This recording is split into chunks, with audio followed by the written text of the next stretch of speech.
السلام علیکم ورحمۃ اللہ وبرکاتہ۔ کیا حال ہے سب کا؟ نحمدہ ونصلی علی رسولہ الکریم، اما بعد فاعوذ باللہ من الشیطان الرجیم، بسم اللہ الرحمن الرحیم، رب اشرح لی صدری ویسر لی امری واحلل عقدۃ من لسانی یفقہوا قولی۔ 13واں پارہ شروع کرتی ہوں اللہ کے نام سے جو بے انتہا مہربان نہایت رحم فرمانے والا ہے۔ وما ابرئ نفسی ان النفس لامارۃ بالسوء الا ما رحم ربی ان ربی غفور رحیم۔ میں کچھ اپنے نفس کی برات نہیں کر رہا ہوں، نفس تو بدی پر اکساتا ہی ہے، الا یہ کہ کسی پر میرے رب کی رحمت ہو، بے شک میرا رب بڑا غفور الرحیم ہے۔ حقیقت یہ ہے کہ یہ معاملہ صرف یوسف علیہ السلام کے ساتھ نہیں، ہر انسان کے ساتھ نفس ہے، اور ہر انسان کا نفس اس کو اکساتا ہے، مختلف خواہشات کو سامنے پاتے ہوئے بعض اوقات بدی کی طرف انسان کو لے جاتا ہے۔ انسان کو اپنی خواہش کی تکمیل میں حلال اور حرام کی پرواہ نہیں کرنے دیتا۔ نفس کی خواہشات اتنی غالب آ جاتی ہیں کہ انسان ان کے ہاتھوں مجبور ہو کر بعض اوقات اپنے نفس کی تسکین کے لیے غلط راستے اختیار کر لیتا ہے۔ حلال پاس ہوتے ہوئے انسان جب اس سے بور ہو جاتا ہے تو پھر حرام راستے صرف پلیزر کے لیے اختیار کرنا شروع کر دیتا ہے۔ لیکن جس پر رب کی رحمت ہو وہ ان ساری اٹریکشنز کے باوجود اپنے آپ کو بچا لیتا ہے اللہ کے اذن سے۔ ہم سب کو بھی اپنے نفس کے شر سے بچنے کے لیے اللہ کی مدد مانگنی چاہیے۔ بعض اوقات ہمیں اپنے نفس کی خرابی کا پتہ ہوتا ہے، ہمیں اپنی خواہشات کا پتہ ہوتا ہے، ہمیں یہ بھی پتہ ہوتا ہے ہم غلط کر رہے ہیں، ہمارا ضمیر ہمیں روز ملامت کرتا ہے، یہ نہیں کرو، یہ کرنا تمہیں دنیا میں بھی رسوا کرے گا، آخرت کے اعتبار سے بھی تمہیں ذلیل و خوار کرے گا۔ لیکن اس کے باوجود انسان نفس کے ہاتھوں اتنا مجبور ہوتا ہے کہ نفس پر قابو نہیں پا سکتا۔ یعنی نفس اس بدکے ہوئے گھوڑے کی طرح ہوتا ہے کہ جس پر قابو پانا انتہائی مشکل ہوتا ہے۔ انسان خود اپنے آپ سے ہار جاتا ہے، اور پھر وہی ٹمپٹیشن ہوتی ہے اور وہ چیز سامنے آتی ہے اور پھر انسان بہک جاتا ہے۔ ایسے میں انسان کیا کرے؟ پھر انسان اللہ کو پکارے، اللہم آتی نفسی تقواہا، اے اللہ میرے نفس کو اس کا تقوی دے دے۔ انسان اللہ کے آگے روئے، اللہ سے مدد مانگے، اور اللہ سبحانہ وتعالیٰ سے کہے کہ یا اللہ میں جانتا ہوں میری یہ ویکنس ہے، میری یہ کمزوری ہے، میں اس پہ قابو نہیں پا رہا، تو میری مدد کر، تو مجھے میرے ہی نفس کے شر سے بچا۔ وَأَعُوذُ بِكَ مِن شَرِّ نَفْسِي وَشَرِّ الشَّيْطَانِ وَشَرَكِهِ۔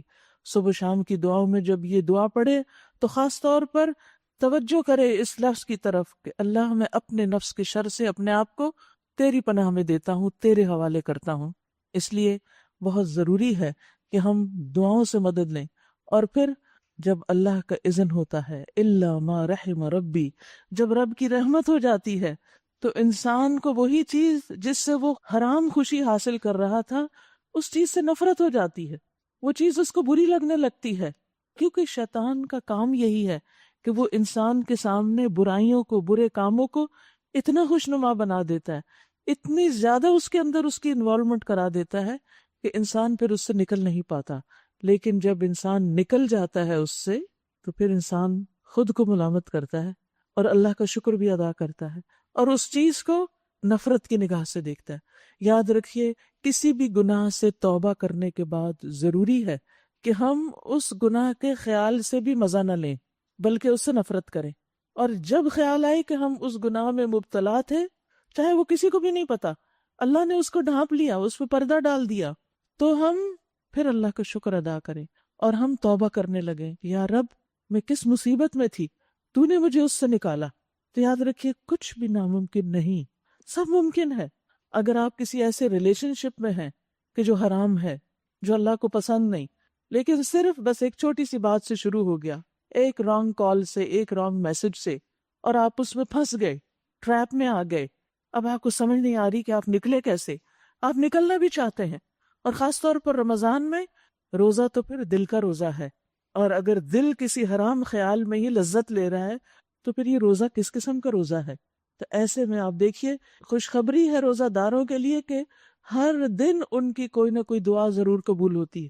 اس لیے ہمیں اس مہینے میں زیادہ سے زیادہ دعائیں کرنی چاہیے، اور صرف مانگنے کی دعائیں نہیں، بلکہ اپنے اندر کی جو بری عادتیں ہیں اور اپنے اندر کی جو کمزوریاں اور ویکنیسز ہیں اور شر ہے اپنے اندر کا جسے ہم دیکھ رہے ہیں، پہچان رہے ہیں، اس کو دور کرنے کی بھی دعا کرنی چاہیے کہ یا اللہ تو مجھے اس سے نجات دے، کیونکہ تو نے یہ مہینہ مجھے دیا کہ میں تقوی حاصل کر سکوں، ٹو اٹین تقوی.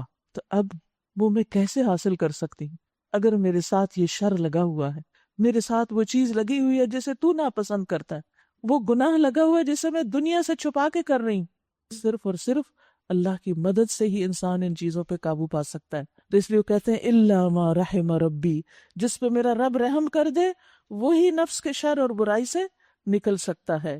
ان ربی غفور الرحیم، بے شک میرا رب غفور الرحیم ہے. بادشاہ نے کہا انہیں میرے پاس لاؤ تاکہ میں ان کو اپنے لیے مخصوص کر لوں. سبحان اللہ، ان کی قابلیت، اخلاق، ان کا احسان کا رویہ اختیار کرنا، محسنین میں سے ہونا. جب بادشاہ نے ان کی یہ سب باتیں سنی یوسف علیہ السلام کی تو انہیں جیل خانے سے نکلوا کر اپنے لیے خالص کر لیا. اب یہاں سے وہ ساعت الاسرہ جو اتنی طویل ہو گئی تھی، کئی سالوں پر محیط ہو گئی تھی، اب اس کے ختم ہونے کی گھڑی آ گئی. اور کہاں قید خانہ اور کہاں شاہی محل، کہاں سے کہاں جا پہنچتے ہیں. فلما کلمہ، پھر جب یوسف علیہ السلام نے اس سے گفتگو کی، قال انک اليوم لدینا مکین امین، تو اس نے کہا اب آپ ہمارے ہاں قدر و منزلت رکھتے ہیں اور آپ کی امانت پر پورا بھروسہ ہے. تو وہ پہلا انٹرویو، وہ پہلی گفتگو جو بادشاہ کے ساتھ ہوئی، یوسف علیہ السلام نے اپنی کوالٹیز اور اپنی قابلیت کا سکہ منوا لیا. اس میں ان کی اصل حقیقت اب سامنے آ گئی. اب وہ ساری آزمائشوں سے نکل کر اس کام کے لیے تیار تھے جو انہیں ایک بہت بڑا کام کرنا تھا. یوسف علیہ السلام نے کہا قال اجعلنی علی خزائن الارض، ملک کے خزانے میرے سپرد کر دیجئے، مجھے زمین کے خزانوں پر متعین کر دیجئے. انی حفیظ علیم، بے شک میں حفاظت کرنے والا بھی ہوں اور علم بھی رکھتا ہوں. مالی معاملات میں یہ دو بہت اہم کوالٹیز ہیں جس کے بغیر کسی کو مال کے معاملے میں ذمہ داری قبول نہیں کرنی چاہیے. ایک یہ کہ آپ کو اکاؤنٹنگ آتی ہو، آپ کو پتا ہو، کیونکہ وہ رہے تھے عزیز مصر کے گھر، وہاں رہ کر انہوں نے یہ ساری قابلیت حاصل کر لی تھی، ان کے پاس یہ اسکل تھی. اور دوسری چیز امانت، کیونکہ مال ایک فتنہ ہے، مال انسان کو بہت جلد پھسلا لیتا ہے اور انسان نفس کی تعویلوں سے متاثر ہو کر کوئی نہ کوئی غلط کام کر بیٹھتا ہے. اور خصوصاً جب انسان اللہ کے مال پر متعین ہو، ڈونیشنز کی لین دین ہو، لوگوں کا مال ہو جس میں انوالو، وہاں تو یہ دونوں چیزیں بے حد ضروری ہیں. ایک شخص انتہائی امانت دار، متقی، پرہیزگار ہو سکتا ہے، لیکن اس کو حساب کتاب کی الف بے نہیں آتی، وہ اس کام کا اہل نہیں، وہ کوالیفائڈ نہیں، خواہ وہ کتنا ہی نیک ہے. اسی طرح ایک شخص حساب کتاب کا ماہر ہے لیکن امانت نام کی چیز نہیں اس میں، وہ بھی کوالیفائڈ نہیں. یوسف علیہ السلام میں یہ دونوں چیزیں اکٹھی ہو گئی تھی، اور اس موقع پر انہوں نے ان دونوں خصوصیات کا ذکر بھی کیا. دیکھنے میں تو ایسا لگ رہا ہے جیسے انہوں نے اپنی تعریف کی کہ میں حفاظت بھی کر سکتا ہوں اور علم بھی رکھتا ہوں. تو کیا کسی موقع پر اپنی صلاحیتوں اور اپنی خوبیوں کا ذکر کیا جا سکتا ہے؟ جی، خاص حالات میں اپنی صفات کا ذکر کرنے کا جواز ملتا ہے. یعنی انسان کے پاس اگر کوئی علم ہے، کوئی اسکل ہے، تو وہ دوسروں کو بتا سکتا ہے کہ میں یہ کام جانتا ہوں. لیکن عام حالات میں جہاں کوئی کانٹیکس نہ ہو، جہاں کوئی مقصد نہ ہو، وہاں بڑھ بڑھ کے بتانا میں نے یہ ڈگری بھی کر رکھی ہے، میں یہ بھی جانتا ہوں، میں یہ بھی کون پوچھ رہا ہے آپ سے؟ ہاں، آپ کس لیے یہ باتیں کیے جا رہے ہیں خواہ. لیکن اگر آپ اپنا سی وی تیار کر رہے ہیں اور آپ نے کہیں اپلائی کرنا ہے تو پھر اس وقت کثر نفسی سے کام نہیں لیجیے. اس وقت ٹھیک اپنی صحیح کوالیفیکیشن لکھیے اس میں کہ آپ کو کیا کیا آتا ہے، آپ کے پاس کیا ڈگریاں ہیں، کون سی سکلز ہیں، کیا کیا آپ نے کیا، آپ کا ایکسپیرینس کیا ہے، تاکہ جس پوسٹ کے لیے آپ اپلائی کر رہے ہیں وہاں آپ کا انتخاب اس بنیاد پر کیا جا سکے. ورنہ اگر کوئی آپ کو جانتا ہی نہیں تو وہ آپ کو کہاں سے چنے گا، یعنی وہ آپ کو کیسے وہاں اپوائنٹ کرے گا. تو مخصوص حالات میں جب اس کوالیفیکیشن کو مینشن کرنے کے ساتھ کوئی مقصد جڑا ہوا ہو یا اس کا تعلق کسی عہدے وغیرہ کے ساتھ ہو تو بالکل جائز ہے. لیکن عام حالات میں اپنی نیکیوں کو بیان کرنا، اس میں ریاکاری پائی جاتی ہے، اور صاحب فضیلت انسان کو ان چیزوں سے بچنا چاہیے۔ دیکھیے، اگر آپ کے اندر کوئی خوبی ہے نا، آپ کے اندر کوئی نیکی ہے، تو وہ خود بخود چھلکنے لگے گی، وہ نظر آنے لگے گی، وہ دوسروں کے دلوں کو چھو لے گی، وہ آپ پر اعتماد کرنے لگیں گے۔ اور یہ ایک بڑی حیرت انگیز بات ہوتی ہے کہ جب انسان نیکی کے کام کر رہا ہوتا ہے نا، اس کے اثرات بھی اس کی زندگی میں نظر آنے لگتے ہیں، چاہے وہ منہ سے نہ بولے۔ اور اگر کوئی اور غلط قسم کا کام کر رہا ہو تو وہ بھی اس کے چہرے پہ نظر آنے لگتا ہے۔ نیکی اور بدی اپنے اثرات رکھتی ہے۔ قیامت کے دن تو ہمارے ہاتھ پاؤں بولیں گے ہی، ہماری اسکن بولے گی ہی، دنیا میں بھی بولتی ہے۔ کل میں بیٹھی پڑھ رہی تھی، میرے ہسبینڈ آئے تو آ کے بیٹھے، تو میں نے کہا آپ قرآن پڑھ کر آئے؟ تو ہنس دیے، کہا کہ ہاں میں ایک پارہ پڑھ کے آیا ہوں۔ میں نے کہا مجھے کچھ پتہ نہیں آپ کیا کر رہے تھے، لیکن اس وقت آپ کا چہرہ بتا رہا تھا کہ آپ قرآن پڑھ کر آئے ہیں۔ یعنی جب انسان قرآن کی تلاوت کرتا ہے اور گھنٹہ بھر اگر آپ قرآن پڑھ رہے ہیں تو وہ آپ کی زبان بھی بول رہی ہے، آپ کے کان بھی سن رہے ہیں، آپ کے چہرے پر بھی خاص قسم کی روشنی آ جاتی۔ یعنی جب آپ کوئی نیک کام کرتے ہیں تو اس کی جو خوشی ہوتی ہے، اس کی جو رونق ہوتی ہے، اس کا جو نور ہوتا ہے، وہ چہروں پہ آ جاتا ہے۔ اسی طرح جب آپ کوئی حرام کام کرتے ہیں، کوئی غلط کام کرتے ہیں، کوئی برا کام کرتے ہیں، ناپسندیدہ کاموں میں آپ انوالو ہوتے ہیں، تو اس کے اثرات بھی آپ کی چال ڈھال، آپ کے چہرے، آپ کی دلچسپیوں، آپ کے اوپر نظر آنے لگتے ہیں۔ تو اس لیے انسان کو کوئی ضرورت نہیں ہوتی کہ وہ اس بات کا ہر ایک سے تذکرہ کرے، میں نے اتنے سپارے پڑھ لیے ہیں اور میں نے ایسا اور ایسا آج کر لیا، اتنا صدقہ کر لیا۔ کوئی ضرورت نہیں ہے۔ یہ سب کچھ اگر آپ اللہ کے لیے کرتے ہیں، اللہ سبحانہ و تعالیٰ آپ سے محبت کرتا ہے، اور جب وہ محبت کرتا ہے کسی سے تو پھر کیا ہوتا ہے، وہ دوسروں کے دلوں میں بھی وہ محبت ڈال دیتا ہے۔ تو آپ کو خود اپنا اشتہار دینے کی ضرورت نہیں۔ تو ریاکاری بدترین چیز ہے جس سے انسان بچے۔ اپنی نیکیوں کی باتیں کرنا اور اس کو اپنے منہ میاں مٹھو بننا اور اپنی صفات کا ذکر کرنا، لیکن جہاں ضرورت ہو اور دوسرے لوگ پریشان ہوں، اگر آپ وہ کام کر سکتے ہوں تو آپ خود کو پیش بھی کریں۔ جابر رضی اللہ عنہ سے مروی ہے، وہ بیان کرتے ہیں کہ احزاب کے دن رسول اللہ صلی اللہ علیہ وسلم نے فرمایا، ہمارے پاس کفار کے لشکر کی خبریں کون لائے گا؟ تو زبیر رضی اللہ عنہ نے کہا کہ میں اس کے لیے تیار ہوں۔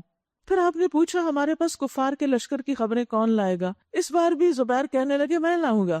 تیسری بار آپ نے پوچھا، تیسری بار بھی انہوں نے کہا میں لے کر آتا ہوں۔ اب انہوں نے کیا کیا؟ یہاں اپنے آپ کو پیش کیا۔ بڑا مشکل کام تھا، دشمن کے علاقے میں جانا، گویا اپنے آپ کو ایک مصیبت میں گرفتار کرانا تھا، لیکن وہ سمجھ رہے تھے کہ یہ کام میں کر سکتا ہوں، تو انہوں نے اپنے آپ کو پیش کر دیا۔ اس پر نبی صلی اللہ علیہ وسلم نے فرمایا، بے شک ہر نبی کے حواری ہوتے ہیں اور بے شک میرے حواری زبیر ہیں۔ اسی طرح اگر آپ کے اندر کوئی صلاحیت ہے اور دوسرے لوگ کوئی کام کر نہیں پا رہے تو آپ آگے بڑھیے، اس کام کو کرنا شروع کیجئے، اس میں مدد دیجئے۔ آپ جانتے ہیں کہ نبی صلی اللہ علیہ وسلم نے ایک مرتبہ ایک لشکر جیش امراء بھیجا جس کے امیر زید بن حارثہ تھے۔ آپ نے فرمایا اگر زید شہید ہو جائیں تو جعفر امیر ہو گئے، جعفر شہید ہو جائیں تو عبداللہ بن رواحہ اس کے امیر ہوں گے۔ جب لشکر روانہ ہو گیا اور اللہ نے جتنا عرصہ چاہا تو وہ وہاں پر جنگ کرتے رہے، تو ایک دن رسول اللہ صلی اللہ علیہ وسلم ممبر پر چڑھے اور فرمایا کہ نماز تیار ہے، اس کا اعلان کر دو۔ جب لوگ نماز کے لیے اکٹھے ہوئے تو آپ نے فرمایا ایک بہتر انسان نائب بن گیا ہے، اٹھ کھڑا ہوا ہے، اشارہ تھا خالد بن ولید کی طرف۔ آپ نے فرمایا کیا میں تمہیں مجاہدین کے لشکر کے بارے میں نہ بتاؤں؟ وہ لوگ یہاں سے روانہ ہوئے، پھر دشمن سے آمنا سامنا ہوا، پھر زید شہید ہو گئے، پھر جعفر شہید ہو گئے، پھر عبداللہ بن رواحہ شہید ہو گئے، اور اس کے بعد کیا ہوا؟ لشکر بغیر کسی امیر کے تھا۔ اب اس میں سب سے زیادہ ماہر شخص جو لیڈ کر سکتا تھا وہ خالد بن ولید تھے۔ جتنی جنگیں انہوں نے لڑی اس میں سے ایک میں بھی وہ ناکام نہیں ہوئے، تو وہ خود آگے بڑھ گئے اور انہوں نے کمانڈ لے لی، انہوں نے جھنڈا پکڑ لیا۔ کسی نے ان کو امیر منتخب نہیں کیا تھا، لیکن اس وقت شدید ضرورت تھی کہ کوئی مسلمانوں کے لشکر کو سنبھالے۔ پھر رسول اللہ صلی اللہ علیہ وسلم نے اپنی انگلی کو بلند کر کے فرمایا، اللہم ہوا سیف من سیوفک فانصرہ، اے اللہ وہ تیری تلواروں میں سے ایک تلوار ہے، تو اس کی مدد فرما۔ یہ سب کچھ آپ کو وحی کے ذریعے پتہ چل رہا ہے، کوئی فون نہیں، کوئی وائرلیس نہیں، کچھ نہیں۔ اس پر ان کا لقب کیا پڑ گیا؟ سیف اللہ۔ پھر آپ نے فرمایا کہ اپنے بھائیوں کی مدد کے لیے نکلو، تم میں سے کوئی بھی پیچھے نہ رہے۔ اور لوگ شدید گرمی میں پیدل اور سواریوں پہ نکلے اور جا کر اس لشکر سے ملے، اور اس طرح مسلمانوں کو پھر فتح ہو گئی۔ تو ان باتوں سے کیا پتہ چلتا ہے کہ بعض اوقات ایسا بھی ہوتا ہے کہ کوئی ایمرجنسی سچویشن ہوتی ہے تو آپ کہتے نہیں مجھے تو کسی نے نہیں کہا کہ یہ کام کرنے، میں تو نہیں کرتی، اپنے آپ کو اتنا نمایاں کرنے کی کیا ضرورت ہے، یہ ریاکاری ہو جائے گی۔ بھائی نہیں، اس وقت ضرورت ہے، آگے بڑھو اور دل کو اپنے تھام کے رکھو، ریاکاریاں مت کرو، اور جو کرنے کا کام ہے اسے کرو۔ بعض اوقات کوئی ایکسیڈنٹ ہو جاتا ہے، بعض اوقات کہیں کوئی چیز لوگوں کے راستے میں رکاوٹ بن رہی ہوتی ہے، ایسے موقعوں پر انسان ضرورت کے تحت آگے بڑھے، لیکن جہاں ضرورت نہ ہو وہاں بلا وجہ مداخلت نہ کرے، یہ بھی انتہائی غلط ہے۔ خواہ مخواہ دوسرے کے کام میں انٹرفیئر کرنا، ایک شخص ایک طریقے سے کام کر رہا ہے اور دوسرا آ کے اس کو الٹا دے، نہ وہ ادھر کر رہا نہ ادھر کر رہا، اس سے بھی پرہیز کرنا چاہیے، اور پہلے خوب غور و فکر کر لینا چاہیے کہ موقع کی مناسبت کیا ہے، کیا میرا اس وقت آگے بڑھنا، اپنے آپ کو پیش کرنا بہتر ہے یا پیچھے ہی رہنا۔ لیکن جہاں آپ دیکھیں ایمانداری کے ساتھ کہ حالات آؤٹ آف کنٹرول ہو رہے ہیں، معاملات سنبھل نہیں رہے، وہاں مداخلت کرنا عین ثواب ہوگا۔ بہرحال یوسف علیہ السلام کی یہ خاص صفات ہمارے سامنے آتی ہیں۔ ہم اپنے آپ کو پرکھ کر دیکھیں کہ کسی بھی کام کی ذمہ داری جب ہم پر پڑتی ہے تو کیا ہم ان دو چیزوں سے کام لیتے ہیں، حفاظت اور علم؟ چاہے آپ ایک ماں کا رول ادا کر رہے ہوں، چاہے آپ ایک بیوی ہوں، چاہے آپ ایک ڈاکٹر ہوں، چاہے آپ ایک ٹیچر ہوں، چاہے آپ کسی آفس میں کام کرتے ہوں، امانت، خیانت نہیں، اپنے کام کو پوری دل جمی سے کرنا، اور دوسرے اس کو سیکھنا۔ اگر آپ پہلے سے جانتے ہیں اور وہ علم کافی نہیں تو اس کو انہینس کیجئے، اس کو مزید بڑھائیے۔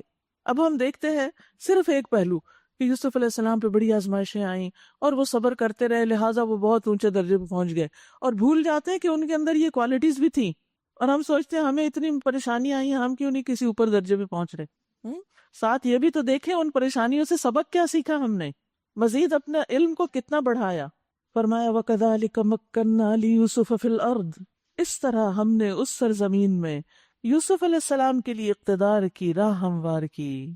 وہ مختار تھا کہ اس میں جہاں چاہے اپنی جگہ بنائے، مکمل اختیارات دے دیے گئے ان کو، کہاں قید خانہ اور کہاں پوری آزادی۔ نصیب برحمتنا من نشاء، ہم اپنی رحمت سے جس کو چاہتے ہیں نوازتے ہیں۔ وَلَا نُضِيعُ أَجْرَ الْمُحْسِنِينَ، نیک لوگوں کا اجر ہمارے ہاں مارا نہیں جاتا، ضائع نہیں ہوتا۔ دیکھیے یہ بات بار بار آ رہی ہے کہ اللہ محسنین کا اجر ضائع نہیں کرتا۔ نیک کام کرنے والے، احسان کا رویہ اختیار کرنے والے کہیں پر بھی ہوں، اللہ سبحانہ وتعالیٰ ان کو اپنی مدد سے نوازتا ہے، ان کی محنت اور کوشش کو ضائع نہیں کرتا۔ لیکن محسنین کی ایک اہم کوالٹی کیا ہوتی ہے؟ ابن عباس کہتے ہیں کہ وہ صبر کرنے والے ہوتے ہیں۔ کوئی شخص نیکی پر جم ہی نہیں سکتا جب تک اس کے اندر صبر نہ ہو۔ یوسف علیہ السلام محسن تھے کس طرح؟ کیونکہ انہوں نے کنویں میں صبر کیا، باہر نکل کر بھائیوں کے بارے میں کوئی بری باتیں نہیں کہیں، غلامی اور جیل میں صبر کیا۔ اسی طرح انہوں نے اللہ کے ان حرام کاموں سے بھی صبر کیا جن کی طرف اس عورت نے ان کو دعوت دی تھی، یعنی جس کے گھر میں تھے اس عورت نے برائی کی طرف ان کو بلایا، لیکن انہوں نے انکار کر دیا۔ اگرچہ اس انکار کی پاداش میں جیل پہنچ گئے، لیکن پھر بھی صبر کیا۔ یہ ہوتا ہے محسن، کیونکہ جب تک صبر کی کوالٹی نہ ہو آپ احسان نہیں کر سکتے، آپ نیکی نہیں کر سکتے، آپ پھر برائی میں ملوث ہو جاتے ہیں اور محسن کی کیٹیگری سے نیچے اتر آتے ہیں۔ وَلَأَجْرُ الْآخِرَةِ خَيْرٌ لِّلَّذِينَ آمَنُوا وَكَانُوا يَتَّقُونَ، اور آخرت کا اجر تو ان لوگوں کے لیے زیادہ بہتر ہے جو ایمان لے آئے اور تقوی اختیار کرتے ہیں، یعنی گناہوں سے بچتے ہیں، ان کے لیے آخرت کا اجر ہے۔ پھر کیا ہوتا ہے؟ حالات پلٹتے ہیں۔ وَجَاءَ إِخْوَةُ یوسف علیہ السلام کے بھائی مصر آئے اور ان کے ہاں حاضر ہوئے۔ اس نے یعنی یوسف علیہ السلام نے انہیں پہچان لیا بھائیوں کو، مگر وہ اس سے ناآشنا تھے، وہ نہیں پہچان پائے کیونکہ وہ تو کنویں میں پھینک کے فارغ ہو چکے تھے۔ پھر جب اس نے ان کا سامان تیار کروا دیا تو چلتے وقت ان سے کہا اپنے سوتیلے بھائی کو بھی میرے پاس لانا۔ ان سے گفتگو باتوں میں پتہ چل گیا ہوگا کہ وہ موجود ہے، زندہ ہے اور پیچھے ہے۔ دیکھتے نہیں ہو کہ میں کس طرح پیمانہ بھر کر دیتا ہوں اور کیسا اچھا مہمان نواز ہوں۔ یہاں بھی وہ اپنی دو صفات کا ذکر کر رہے ہیں کیونکہ انہیں اب اپنے بھائیوں سے کچھ کام لینا ہے۔ اگر تم اسے نہ لاؤ گے تو میرے پاس تمہارے لیے کوئی غلہ نہیں، بلکہ تم میرے قریب بھی نہ پھٹکنا۔ انہوں نے کہا ہم کوشش کریں گے کہ والد صاحب اسے بھیجنے پہ راضی ہو جائیں، اور ہم ایسا ضرور کریں گے۔ یوسف علیہ السلام نے اپنے غلاموں کو اشارہ کیا کہ ان لوگوں نے غلے کے عوض جو مال دیا ہے وہ چپکے سے انہی کے سامان میں واپس رکھ دو۔ یہ یوسف علیہ السلام نے اس امید پر کیا کہ گھر پہنچ کر وہ اپنا واپس پایا ہوا مال پہچان جائیں گے یا اس فیاضی پہ پھر احسان مند ہوں گے، اور عجب نہیں کہ پھر پلٹیں، یعنی یہ مال اس لیے رکھا تاکہ واپس آئیں۔ جب وہ اپنے باپ کے پاس گئے تو کہا، ابا جان، آئندہ ہمیں غلہ دینے سے انکار کر دیا گیا ہے، لہٰذا آپ ہمارے بھائی کو ہمارے ساتھ بھیج دیجئے تاکہ ہم غلہ لائیں، یعنی اس کے حصے کا ہم نہیں لا سکتے اور ہمیں بھی کچھ نہیں ملے گا اگر ہم اس کو چھوڑ کر گئے، اور اس کی حفاظت کے ہم ذمہ دار ہیں۔ باپ نے جواب دیا، کیا میں اس کے معاملے میں تم پر ویسا ہی بھروسہ کروں جیسا اس سے پہلے اس کے بھائی کے معاملے میں کر چکا ہوں؟ اللہ ہی بہتر محافظ ہے، تم کیا حفاظت کرو گے، حفاظت تو اللہ ہی کرتا ہے، اور وہ سب سے بڑھ کر رحم کرنے والا ہے۔ پھر جب انہوں نے اپنا سامان کھولا تو دیکھا کہ ان کا مال بھی انہیں واپس کر دیا گیا۔ یہ دیکھ کر وہ پکار اٹھے، ابا جان، اور ہمیں کیا چاہیے؟ دیکھیے یہ ہمارا مال بھی ہمیں واپس دے دیا گیا ہے، بس اب ہم جائیں گے اور اپنے اہل و عیال کے لیے رسد لے آئیں گے، اپنے بھائی کی حفاظت بھی کریں گے اور ایک بار شتر اور زیادہ بھی لے آئیں گے، اتنے غلے کا اضافہ آسانی کے ساتھ ہو جائے گا۔ ان کے باپ نے کہا، میں اس کو ہرگز تمہارے ساتھ نہیں بھیجوں گا جب تک کہ تم اللہ کے نام سے مجھے عہد و پیمان نہ دو، قسم کھا کے وعدہ نہ کرو جب تک نہیں بھیجوں گا کہ اسے میرے پاس ضرور واپس لے کر آؤ گے، الا یہ کہ تم گھیر ہی لیے جاؤ، پھر اور بات ہے، کیونکہ اس زمانے میں سفر کوئی آسان نہیں تھے، بہت سے خطرات ہوتے تھے راستے میں۔ پہلے کہ یہ تو پھر الگ بات ہے کہ تمہیں کوئی پکڑ لے، ورنہ تم اس کو بھی واپس لاؤ گے۔ جب انہوں نے اس کو اپنے اپنے پیمان دیے تو اس نے کہا، دیکھو ہمارے اس قول پر اللہ نگہبان ہے۔ وقال یا بنی لا تدخلوا من باب واحد وادخلوا من ابواب متفرقہ۔ پھر اس نے کہا، میرے بچوں، مصر کے دارالسلطنت میں ایک دروازے سے داخل نہ ہونا بلکہ مختلف دروازوں سے جانا۔ یہ انہوں نے کیوں کہا تھا؟ کیونکہ 11 جوان لڑکے ایک خاندان کے، اور وہ بھی نہایت خوبصورت، جب اکٹھے ایک شہر میں داخل ہو رہے ہوں تو وہ دوسروں کی توجہ اپنی طرف مبذول کریں گے، دوسرے ان کو اپنے لیے سیکیورٹی تھریٹ بھی سمجھ سکتے ہیں، اور یہ بھی ہو سکتا ہے کہ ان کو نظر لگ جائے۔ تو کہا جاتا ہے کہ انہوں نے یہ تدبیر اس لیے کی تھی کہ وہ اپنے بچوں کو نظر بد سے بچا سکیں، کیونکہ نظر بد کا لگنا حق ہے۔ حدیث میں آتا ہے، نظر بد آدمی کو قبر میں اور اونٹ کو ہانڈی میں داخل کر دیتی ہے، یعنی نظر کی وجہ سے انسان مر بھی سکتا ہے اللہ کے اذن سے۔ یہ نہیں کہ کوئی انسان کسی کو مارنا چاہتا ہے تو اس کو نظر لگا لے کہ یہ مر جائے میری نظر سے، ایسا نہیں ہوتا۔ جیسے مختلف طرح کے وائرسز، جراثیم ہوتے ہیں، لیکن ہر ایک کے اوپر تو اٹیک نہیں کرتے، جس کے لیے اللہ کا اذن ہوتا ہے وہیں پر ہی اثر ہوتا ہے۔ اسی طرح اگر کسی کی نظر لگتی ہے تو ہر ایک کو نہیں لگتی جس کو اللہ کا اذن ہو، تو یہ بھی نقصان دینے والی چیزوں میں سے ایک چیز ہے، جیسے اور کچھ چیزیں ہمیں نقصان دیتی، من شر ما خلق۔ رسول اللہ صلی اللہ علیہ وسلم نے فرمایا، نظر بد آدمی کو اللہ کے حکم سے دیوانہ کر دیتی ہے، یعنی پاگل پن بھی ہو سکتا ہے انسان کو، دیوانگی کی، جنون کی بیماری بھی لاحق ہو سکتی ہے، حتیٰ کہ بسا اوقات ایسا بھی ہوتا ہے کہ وہ اونچی جگہ پر چڑھتا ہے اور وہاں سے گر پڑتا ہے۔ ایک تو فزیکلی چڑھ کے گرنا، اور ایک یہ کہ ویسے کسی بلند مقام پہ انسان کا پہنچنا اور نظر لگ کے پھر زیرو پہ آ جانا۔ آپ صلی اللہ علیہ وسلم نے یہ بھی فرمایا، اللہ کی قضاء و قدر کے بعد نظر بد ہی میری امت کے اکثر لوگوں کی موت کا سبب بنتی ہے۔ اسی طرح کچھ بیماریاں بھی اس سے لگ جاتی ہیں، جیسے آپ نے فرمایا کہ بے شک نظر بد آدمی کو اللہ کے حکم سے دیوانہ کر دیتی ہے۔ یہ دیوانگی کی بیماری کس سے لگتی ہے؟ یعنی بعض اوقات نظر سے لگتی ہے۔ اسی طرح کچھ بیماریاں ایسی ہوتی ہیں جن کا کوئی سر پیر نہیں ہوتا، کچھ پتہ نہیں چلتا کہ کیا مرض ہے، اس میں بھی ایسا ہو سکتا ہے کہ نظر لگی ہو۔ ام سلمہ رضی اللہ عنہا سے مروی ہے کہ نبی صلی اللہ علیہ وسلم نے ان کے گھر میں ایک لڑکی دیکھی جس کے چہرے پر کالے دھبے پڑ گئے تھے۔ نبی صلی اللہ علیہ وسلم نے فرمایا، اس پر دم کرو کیونکہ اسے نظر بد لگ گئی ہے، یعنی اس سے انسان کے چہرے پر ایسی جھائیاں یا ایسے نشان یا سکن کی حالت کا تبدیل ہونا، ایسی بیماریاں بھی لاحق ہو سکتی ہیں۔ اسی طرح بچوں کو کمزور ہو جانا، کھانے پینے کے باوجود ان کے اندر کوئی طاقت نہیں، کچھ جان نہیں، کچھ ہمت نہیں۔ اسماء بنت امیس سے روایت ہے کہ آپ صلی اللہ علیہ وسلم نے ان سے کہا کہ کیا بات ہے، میں اپنے بھائی کے بچوں، یعنی حضرت جعفر کی طرف اشارہ تھا، حضرت جعفر آپ کے کزن تھے، ابو طالب کے بیٹے تھے، جعفر کے بیٹوں کے جسموں کو دبلا پتلا دیکھتا ہوں، کیا انہیں فقر و فاقہ لاحق ہے؟ یعنی ان کو کھانے کو صحیح نہیں ملتا؟ تو کہنے لگی نہیں، بلکہ ان کو بہت جلد نظر لگ جاتی ہے۔ یعنی کچھ لوگ جو ہوتے ہیں وہ زیادہ نظر کو کیچ کرتے ہیں دوسروں کی نسبت، یعنی کچھ لوگوں کو نہیں اتنی جلدی لگتی کہ کچھ کو جلدی لگتی ہے، یہ بھی اللہ کی حکمت ہے. تو کہنے لگے کہ ان کو نظر بہت جلدی لگتی. آپ نے فرمایا انہیں دم کرو. تو نظر بد سے پناہ مانگنا چاہیے. ایک تو یہ جو معوذتین ہیں صبح و شام، قل اعوذ برب الفلق قل اعوذ برب الناس، تو اس میں آپ دیکھیے جب ہم پڑھتے ہیں نا قل اعوذ برب الفلق من شر ما خلق، میں صبح کے رب کی پناہ لیتی ہوں ہر چیز کے شر سے جو اس نے پیدا کی. یعنی کوئی بھی چیز جو نقصان دینے والی ہے اس سے میں اپنے آپ کو بچا کے اللہ کی پناہ میں دیتی ہوں. ٹھیک ہے. نبی صلی اللہ علیہ وسلم اپنے بچوں حضرت حسن اور حسین یعنی نواسوں پر ان الفاظ سے دم کیا کرتے تھے اور فرماتے یہ تمہارے دادا ابراہیم علیہ السلام بھی انہی کلمات سے اسماعیل اور اسحاق علیہ السلام کو دم کرتے تھے. اور وہ کیا ہے؟ اعیذکما بکلمات اللہ التامۃ من کل شیطان وہامۃ ومن کل عین لامۃ. اور اپنے آپ کو اگر آپ کر رہے ہو تو آپ یہ پڑھ سکتے ہیں اعوذ بکلمات اللہ التامۃ من کل شیطان وہامۃ ومن کل عین لامۃ. اس کا مطلب ہے کہ میں اللہ کے سارے کلمات کے ساتھ ہر شیطان، زہریلے جانور اور ہر نقصان دینے والی نظر کے شر سے پناہ مانگتا ہوں. تو اللہ تعالیٰ آپ کو اس سے محفوظ رکھے گا. تو انہوں نے کہا اے میرے بچوں، مصر کے اندر ایک دروازے سے داخل نہ ہونا بلکہ مختلف دروازوں سے جانا، مگر میں اللہ کی مشیت سے تمہیں نہیں بچا سکتا. یعنی اگر کوئی نقصان پہنچنا ہوگا تو وہ پھر بھی پہنچ جائے گا. حکم اس کے سوا کسی کا بھی نہیں چلتا.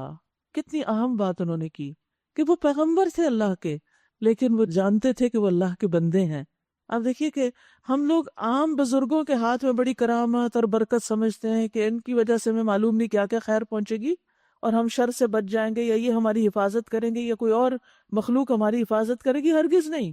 اصل حفاظت کرنے والا صرف اللہ ہے، اسی کی پناہ لینی چاہیے انسان کو. آپ دیکھیے کہ پیغمبر عام نیک انسانوں سے کہیں بلند مقام رکھتے ہیں، تو یہ پیغمبر یہ کہہ رہے ہیں کہ حفاظت تو اللہ ہی کی ہوتی ہے، حکم اس کے سوا کسی کا نہیں چلتا.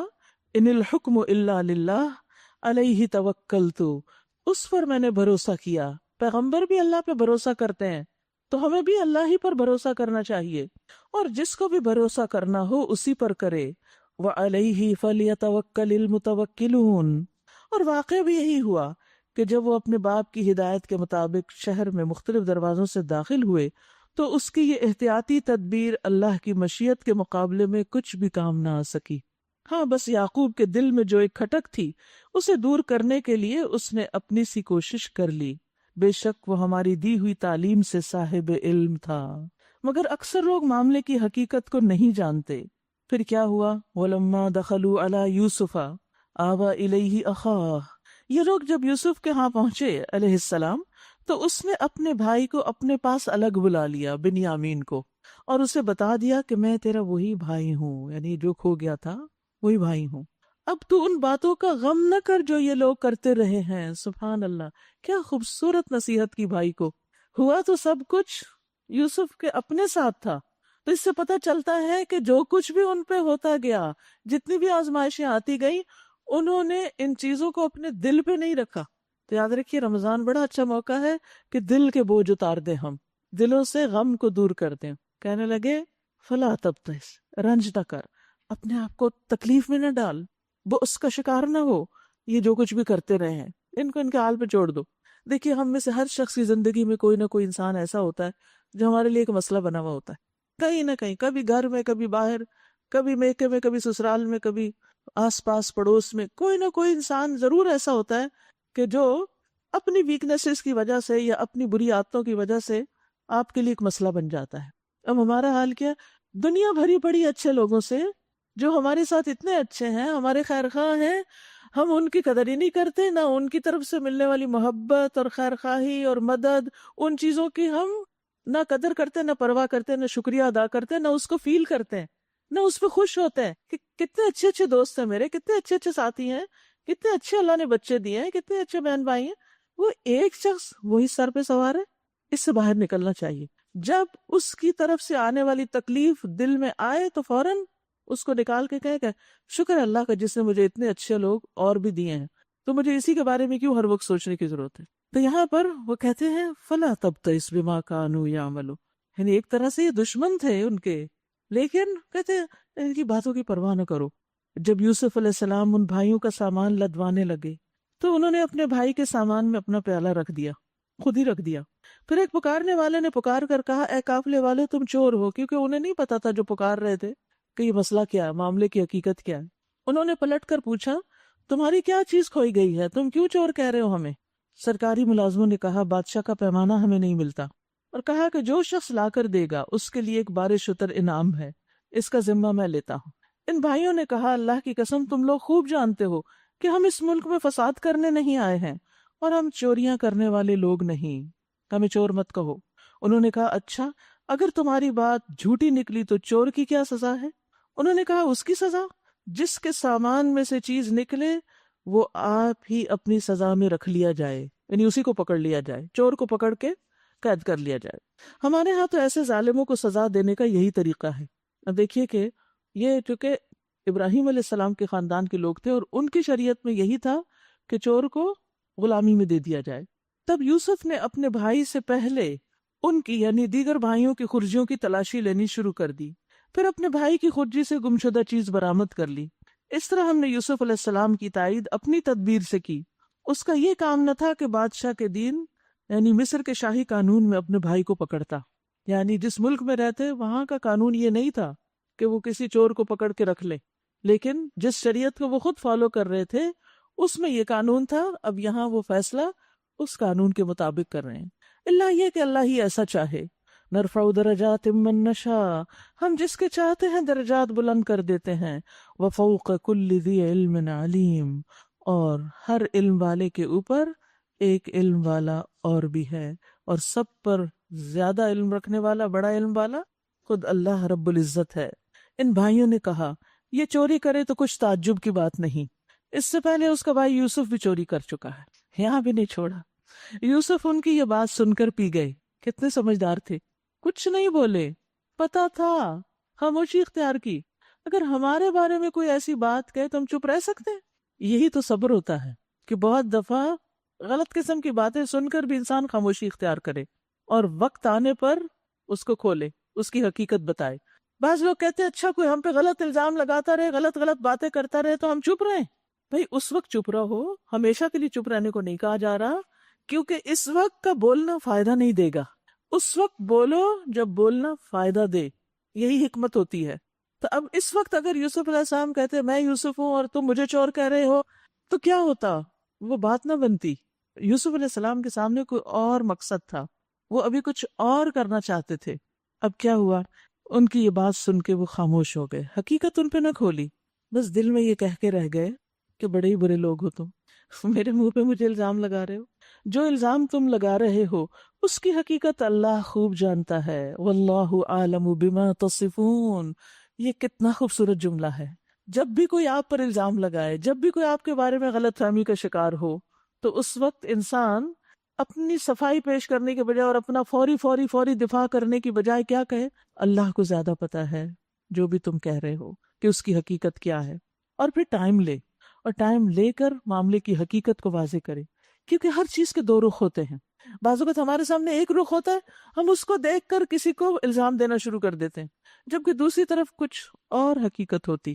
کچھ دن پہلے ایک تحریر میں نے پڑھی تھی جس میں یہ تھا کہ کسی کے محلے میں ایک خاتون آ کے رہنے لگی جس کے 2 چھوٹے بچے تھے، اور بہت ہی خوبصورت خاتون تھی، اور بہت زیادہ اپنے اوپر پرفیوم چھڑک کر رکھتی ہے، لیکن گھر میں کوئی کام کاج نہیں کرتی تھی، بچوں کو بھی باہر چھوڑ دیتی، بچے ہمسایوں کے ہاں کھانا وانا کھاتے، تو سارے ہمسائے جو تھے وہ ان کے بارے میں بہت برا سوچنے لگے، کیونکہ ان کے گھر کے باہر کچھ گاڑیاں بھی آ کے رکتی تو وہ سمجھتے تھے کہ کوئی بدکار عورت ہے۔ اب ہوا یہ کہ کچھ دنوں کے بعد وہ عورت فوت ہو گئی۔ بعد میں پتہ چلا کہ وہ ایک ایسے مرض کا شکار تھی کہ جس میں وہ زیادہ کپڑے نہیں پہن سکتی تھی، اس کے کپڑے بھی کم ہوتے تھے، اور اس کی سکن سے اتنی بو اٹھتی تھی کہ اسے ہر وقت اپنے اوپر پرفیوم چھڑکنا پڑتا تھا، کیونکہ اس کا شوہر فوت ہو چکا تھا، وہ اکیلی رہ رہی تھی، اور جو لوگ اس کے پاس آتے تھے وہ ایک وکیل تھا اور ایک اس کا شاید بھائی تھا یا کون، جو آ کے اس کے سارے معاملات کو سلجھا رہا تھا کہ اب یہ بستر مرگ میں پڑی ہوئی ہے، کسی وقت بھی جا سکتی ہے، تو اس کی پراپرٹی، کیونکہ نہایت امیر عورت، اس کی پراپرٹی، ان چیزوں کا کیا کیا جائے۔ لیکن وہ چند لوگوں کا اس گھر میں آنا اور اس کا خوشبو چھڑکنا اور بہت خوبصورت ہونا اور ہلکے کپڑے پہننا اور بچوں کی پرواہ نہ کرنا، یہ سب کچھ لوگوں کو کن غلط فہمیوں میں مبتلا کر گیا، جبکہ حقیقت کچھ اور تھی، بالکل ٹوٹلی کچھ اور۔ تو بعض اوقات ایسا بھی ہوتا ہے کہ آپ یہ کہہ سکتے ہیں میں نے اپنی آنکھوں سے یہ سب کچھ دیکھا ہے، لیکن پھر بھی معاملے کی حقیقت کچھ اور ہو سکتی ہے. اس لیے تحقیق کیجیے، کسی کے بارے میں بھی آخری نتیجے تک پہنچنے سے پہلے تحقیق کیجیے کہ حقیقت کیا ہے. فوری طور پر ججمنٹل نہ ہو اور لوگوں کے بارے میں بدگمانیاں نہ شروع کر دیں. انہوں نے کہا اے سردار ذی اقتدار، ابھی چور کہہ رہے تھے اور ابھی عزیز کہہ رہے ہیں، اس کا باپ بہت بڑا آدمی ہے، اس کی جگہ آپ ہم میں سے کسی کو رکھ لیجئے، ہم آپ کو بڑا ہی نیک نفس پاتے ہیں. انا نراک من المحسنین. یوسف علیہ السلام واقعی محسن تھے. قید خانے والے بھی کیا کہتے ہیں؟ انا نراک من المحسنین. اور یہ بھائی بھی آگے کیا کہتے ہیں؟ انا نراک من المحسنین. کیونکہ جو محسن ہوتا ہے وہ ہر جگہ ہی محسن ہوتا ہے. حقیقی محسن ہر جگہ اچھا کرتا ہے. کچھ لوگ ہوتے ہیں ایک شخص سے ملتے ہیں بڑے اچھے اخلاق سے، دوسرے سے ملتے ہیں بد اخلاقی سے. ایسے لوگ محسن نہیں ہوتے. محسن امیر ہو، غریب ہو، عالم ہو، جاہل ہو، سب سے اچھا اخلاق برتتے ہیں. یعنی احسان کا درجہ کیا ہے کہ جو آپ سے چھوٹا ہے اس کی بھی عزت کریں، جو آپ سے بڑا ہے اس کی تو آپ کریں گے، جو اپنے ساتھ والے ہیں ان کی بھی عزت کریں. یہی اچھا اخلاق ہے. کیونکہ بعض اوقات ہم اپنے کسی مقام کو فار گرانٹیڈ لینے لگتے ہیں. چونکہ میں ماں ہوں نا، اس لیے میں بچوں کے ساتھ کچھ بھی کر سکتی ہوں. بھئی کس نے آپ کو یہ حق دیا ہے؟ کیا اللہ نے آپ کو حق دیا کہ آپ انتہا درجے کی بد اخلاقی کریں؟ میں استاد ہوں نا، میں جیسے چاہوں ڈانٹوں. یہ کہاں لکھا ہوا ہے؟ نہیں. چاہے آپ کسی بھی مقام پہ، کسی بھی عہدے پر ہیں، کتنی بھی بڑی جگہ پر ہیں، اگر آپ واقعی محسن ہیں تو آپ اپنے سے نیچے والے چھوٹے والوں کے ساتھ برا نہیں کریں گے، اپنی حدود میں رہیں گے، اچھے اخلاق میں رہیں گے. ہم یہ سب باتیں پڑھتے تو ہیں، لیکن مقصد تو یہی ہے کہ یہ ہماری زندگی میں آئے. اگر ہم روزہ رکھ کر بھی اچھے اخلاق کا مظاہرہ نہیں کرتے اپنے ساتھیوں کے ساتھ، اپنے دوستوں کے ساتھ، تو پھر ہم کب کریں گے؟ ہم دن کو قرآن سنتے ہیں، رات کو تراویح پڑھتے ہیں، پھر روزہ رکھتے ہیں اور پھر زبان قابو نہیں کر پاتے. گھر والوں، بچوں کے ساتھ، شوہر کے ساتھ، ہر ایک کے ساتھ بدتمیزی، بد اخلاقی. یہ کس قسم کا روزہ ہے؟ یہ کیسا تقویٰ ہے؟ یہ کیسا احسان ہے؟ ہم کب بدلیں گے؟ ہم کیوں نہیں اپنے حال کے بارے میں سوچتے؟ جب تک ہم نہیں بدلتے یہ سب باتیں ہمیں فائدہ نہیں دیں گی. تو سب سے زیادہ فوکس ہمیں اس مہینے میں اور اس سارے اپرچونٹی کو حاصل کرتے ہوئے اپنے اوپر رکھنا چاہیے کہ میرے اندر کیا تبدیلی آ رہی ہے. اور سب سے پہلی تبدیلی دل میں آئے گی. دل بدلے گا تو ظاہر بدلے گا. یوسف علیہ السلام نے کہا اللہ کی پناہ، دوسرے کسی شخص کو ہم کیسے رکھ سکتے ہیں؟ یہ کیا تم مشورہ دے رہے ہو؟ جس کے پاس ہم نے اپنا مال پایا ہے اس کو چھوڑ کر دوسرے کو رکھیں گے تو ہم ظالم ہوں گے. پھر جب وہ یوسف علیہ السلام سے مایوس ہو گئے تو ایک گوشے میں جا کر آپس میں مشورہ کرنے لگے. ان میں سے جو سب سے بڑا تھا وہی جس نے کہا تھا کہ یوسف کو مت قتل کرو، وہ بولا تم نہیں جانتے کہ تمہارے والد نے تم سے اللہ کے نام پہ عہد و پیمان لیا ہے، تم قسمیں کھا کے آئے ہو، اور اس سے پہلے یوسف کے معاملے میں جو زیادتی تم کر چکے ہو وہ بھی تمہیں معلوم ہے. اب میں تو یہاں سے ہرگز نہیں جاؤں گا جب تک میرے والد مجھے اجازت نہ دیں، یا پھر اللہ ہی میرے حق میں کوئی فیصلہ فرما دے کہ وہ سب سے بہتر فیصلہ کرنے والا ہے. اللہ اکبر. یہ کتنا خوبصورت کلام ہے. وَهُوَ خَيْرُ الْحَاكِمِينَ. اب دیکھیے اگر ہماری زندگی میں کچھ بھی ہو رہا ہے نا جو ہمیں ناپسند ہے تو تقدیر کے فیصلے وہ بھی تو اللہ ہی کرتا ہے نا. ان کو قبول کرنے میں بھی آپ کیا کہا کریں. یعنی کوئی چیز ایسی ہو گئی زندگی کو نقصان ہو گیا، وہ خیر الحاکمین، اس نے جو فیصلہ کیا اچھا ہی کیا. تم جا کر اپنے والد سے کہو ابا جان آپ کے صاحبزادے نے چوری کی ہے، ہم نے اسے چوری کرتے ہوئے نہیں دیکھا. یہ ہے تقویٰ. اس بھائی کے اندر دوسروں کے مقابلے میں کچھ خیر ہے. اس کی باتیں آپ دیکھیں کتنی مختلف ہیں دوسروں سے، کہ ہم نے چوری کرتے دیکھا نہیں، ہم نہیں اس کو چور کہتے، لیکن یہ الزام تو لگ گیا. جو کچھ ہمیں معلوم ہوا بس ہم وہی بیان کر رہے ہیں، اور غیب کی نگہبانی تو ہم کر نہیں سکتے تھے. آپ اس بستی کے لوگوں سے پوچھ لیجئے جہاں ہم تھے، اس قافلے سے دریافت کر لیجئے جس کے ساتھ ہم آئے، ہم اپنے بیان میں بالکل سچے ہیں. باپ نے یہ داستان سن کر کہا دراصل تمہارے نفس نے تمہارے لیے ایک اور بڑی بات کو آسان بنا دیا. نفس، یہ ہے نفس کا شر. اچھا اس پر بھی صبر کروں گا اور بخوبی کروں گا. فصبر جمیل، صبر جمیل. کیا بعید ہے کہ اللہ ان سب کو مجھ سے لا ملائے. وہ سب کچھ جانتا ہے اور اس کے سب کام حکمت پر مبنی ہے. سبحان اللہ. کیا امید ہے. یہ ہے خاص الخاص لوگوں کی امید کہ سارے اسباب منقطع ہونے کے باوجود پر امید ہیں. اللہ سب کو واپس لا سکتا ہے، اللہ کے لیے کچھ بھی مشکل نہیں. اور صبر جمیل. صبر جمیل کیا ہوتا ہے؟ اچھا صبر. شدید آزمائش اور انتہائی تکلیف کے وقت بھی اپنے آپ کو کنٹرول میں رکھنا. اپنی زبان کو کنٹرول میں رکھنا، اپنے جذبات کو کنٹرول میں رکھنا، اپنے غم غصے کو کنٹرول میں رکھنا. ہم فوراً تبصرے شروع کر دیتے، ضرور کچھ نہ کچھ کمنٹ شروع کر دیتے ہیں. کوئی بات ہمیں پتہ چلتی ہے، کسی کے فوت ہونے کی، کسی کی زندگی کی، کسی کی شادی کی، کسی کی طلاق کی، کسی کے کچھ نہ کچھ تو ہم نے لازماً بولنا ہے. لگتا ہے ہمارا فرض ہے اس وقت کچھ کہنا. ضروری نہیں ہوتا ہر بات پہ تبصرہ. اور بعض اوقات ہم وہ باتیں کر رہے ہوتے ہیں جن کی ضرورت نہیں ہوتی، جن کی ہمارے پاس کوئی دلیل نہیں ہوتی. پچھلے دنوں میں کچھ بیمار ہو گئی تو کسی نے مجھے کہا آپ آرام نہیں کرتی نا اس لیے آپ بیمار ہوئی. میں نے کہا آپ میرے حالات کو کیسے جانتی ہیں کہ میں آرام کرتی ہوں یا نہیں؟ آپ نے کیسے کہہ دیا؟ تو بعض اوقات ہم نہیں جانتے کہ کوئی کس وقت آرام کرتا ہے یا نہیں کرتا. ہم بغیر تحقیق کے پہلے تو پوچھنا چاہیے تھا آپ آرام بھی کرتی ہیں کہ نہیں. اگر میں کہتی نہیں کرتی پھر آپ کہتے ہاں بھائی آپ اس وجہ سے بیمار ہے. ویسے تو ہم میں سے ہر ایک ڈاکٹر ہے، اس کو تشخیص کرنا ہوتا ہے کسی کا بھی مرض، کسی کی بھی پریشانی، اس کو یہ مرض اس لیے لاحق ہوا، اس کی طلاق اس لیے ہوئی، اس کی شادی اس وجہ سے ہوئی. ہر ایک کا وجہ ہمیں معلوم ہوتی ہے. دنیا میں کچھ اور ہے، سب جانتے ہیں ہم کہاں سے جانتے ہیں؟ اور ہمیں کیا حق ہے کہ ہم ہر معاملے میں تبصرہ کریں؟ یہی صبر جمیل ہوتا ہے، یہی انسان کے معاملے کی خوبصورتی ہوتی ہے کہ جس چیز کا علم نہیں، جس چیز کو جانتے نہیں، اس کے بارے میں چپ رہو. کیونکہ بہت سی باتیں لا علمی میں انسان غلطی کر جاتا ہے. تو غلط باتوں سے بہتر ہے کہ انسان خاموشی اختیار کرے اور پھر اپنے غم کی داستان صرف اللہ کے سامنے رکھے. عسى الله ان يأتيني بهم جميعا انه هو العليم الحكيم وتولى عنهم. اور ان سے ذرا ہٹ گئے. کتنی خوبصورت، کتنی بہترین چیز ہے یہ کہ وہ سچویشن جہاں ٹینشن ہے، غم ہے، آپ غصے ہو سکتے ہیں، وہاں سے ہٹ جائیں. یعقوب علیہ السلام وہاں سے ہٹ گئے. وقال یا اسفا علی یوسف، کہنے لگے افسوس یوسف پر، ہائے یوسف. اور وہ دل ہی دل میں غم سے گھٹے جا رہے تھے اور اس کی آنکھیں سفید پڑ گئی تھی. بیٹوں نے کہا تاللہ، قسم اللہ کی، تفتأ تذکر یوسف، آپ تو ہر وقت یوسف کا تذکرہ کرتے رہتے. اصل میں وہ یوسف کو کنویں میں پھینک کے اس لیے آئے تھے کہ نہ یوسف نظر آئے اور نہ ان کی بات ہو، لیکن وہ تو مسئلہ پھر بھی حل نہیں ہوا. اتنا بڑا اقدام کر کے بھی بعض اوقات ہم سمجھتے ہیں نا کہ یہ طریقہ ہم اختیار کریں نا تو مسئلہ حل ہو جائے گا، حالانکہ وہ طریقہ غلط ہوتا ہے، اللہ کو ناراض کرنے والا ہوتا ہے، مسئلہ حل نہیں ہوتا اس سے.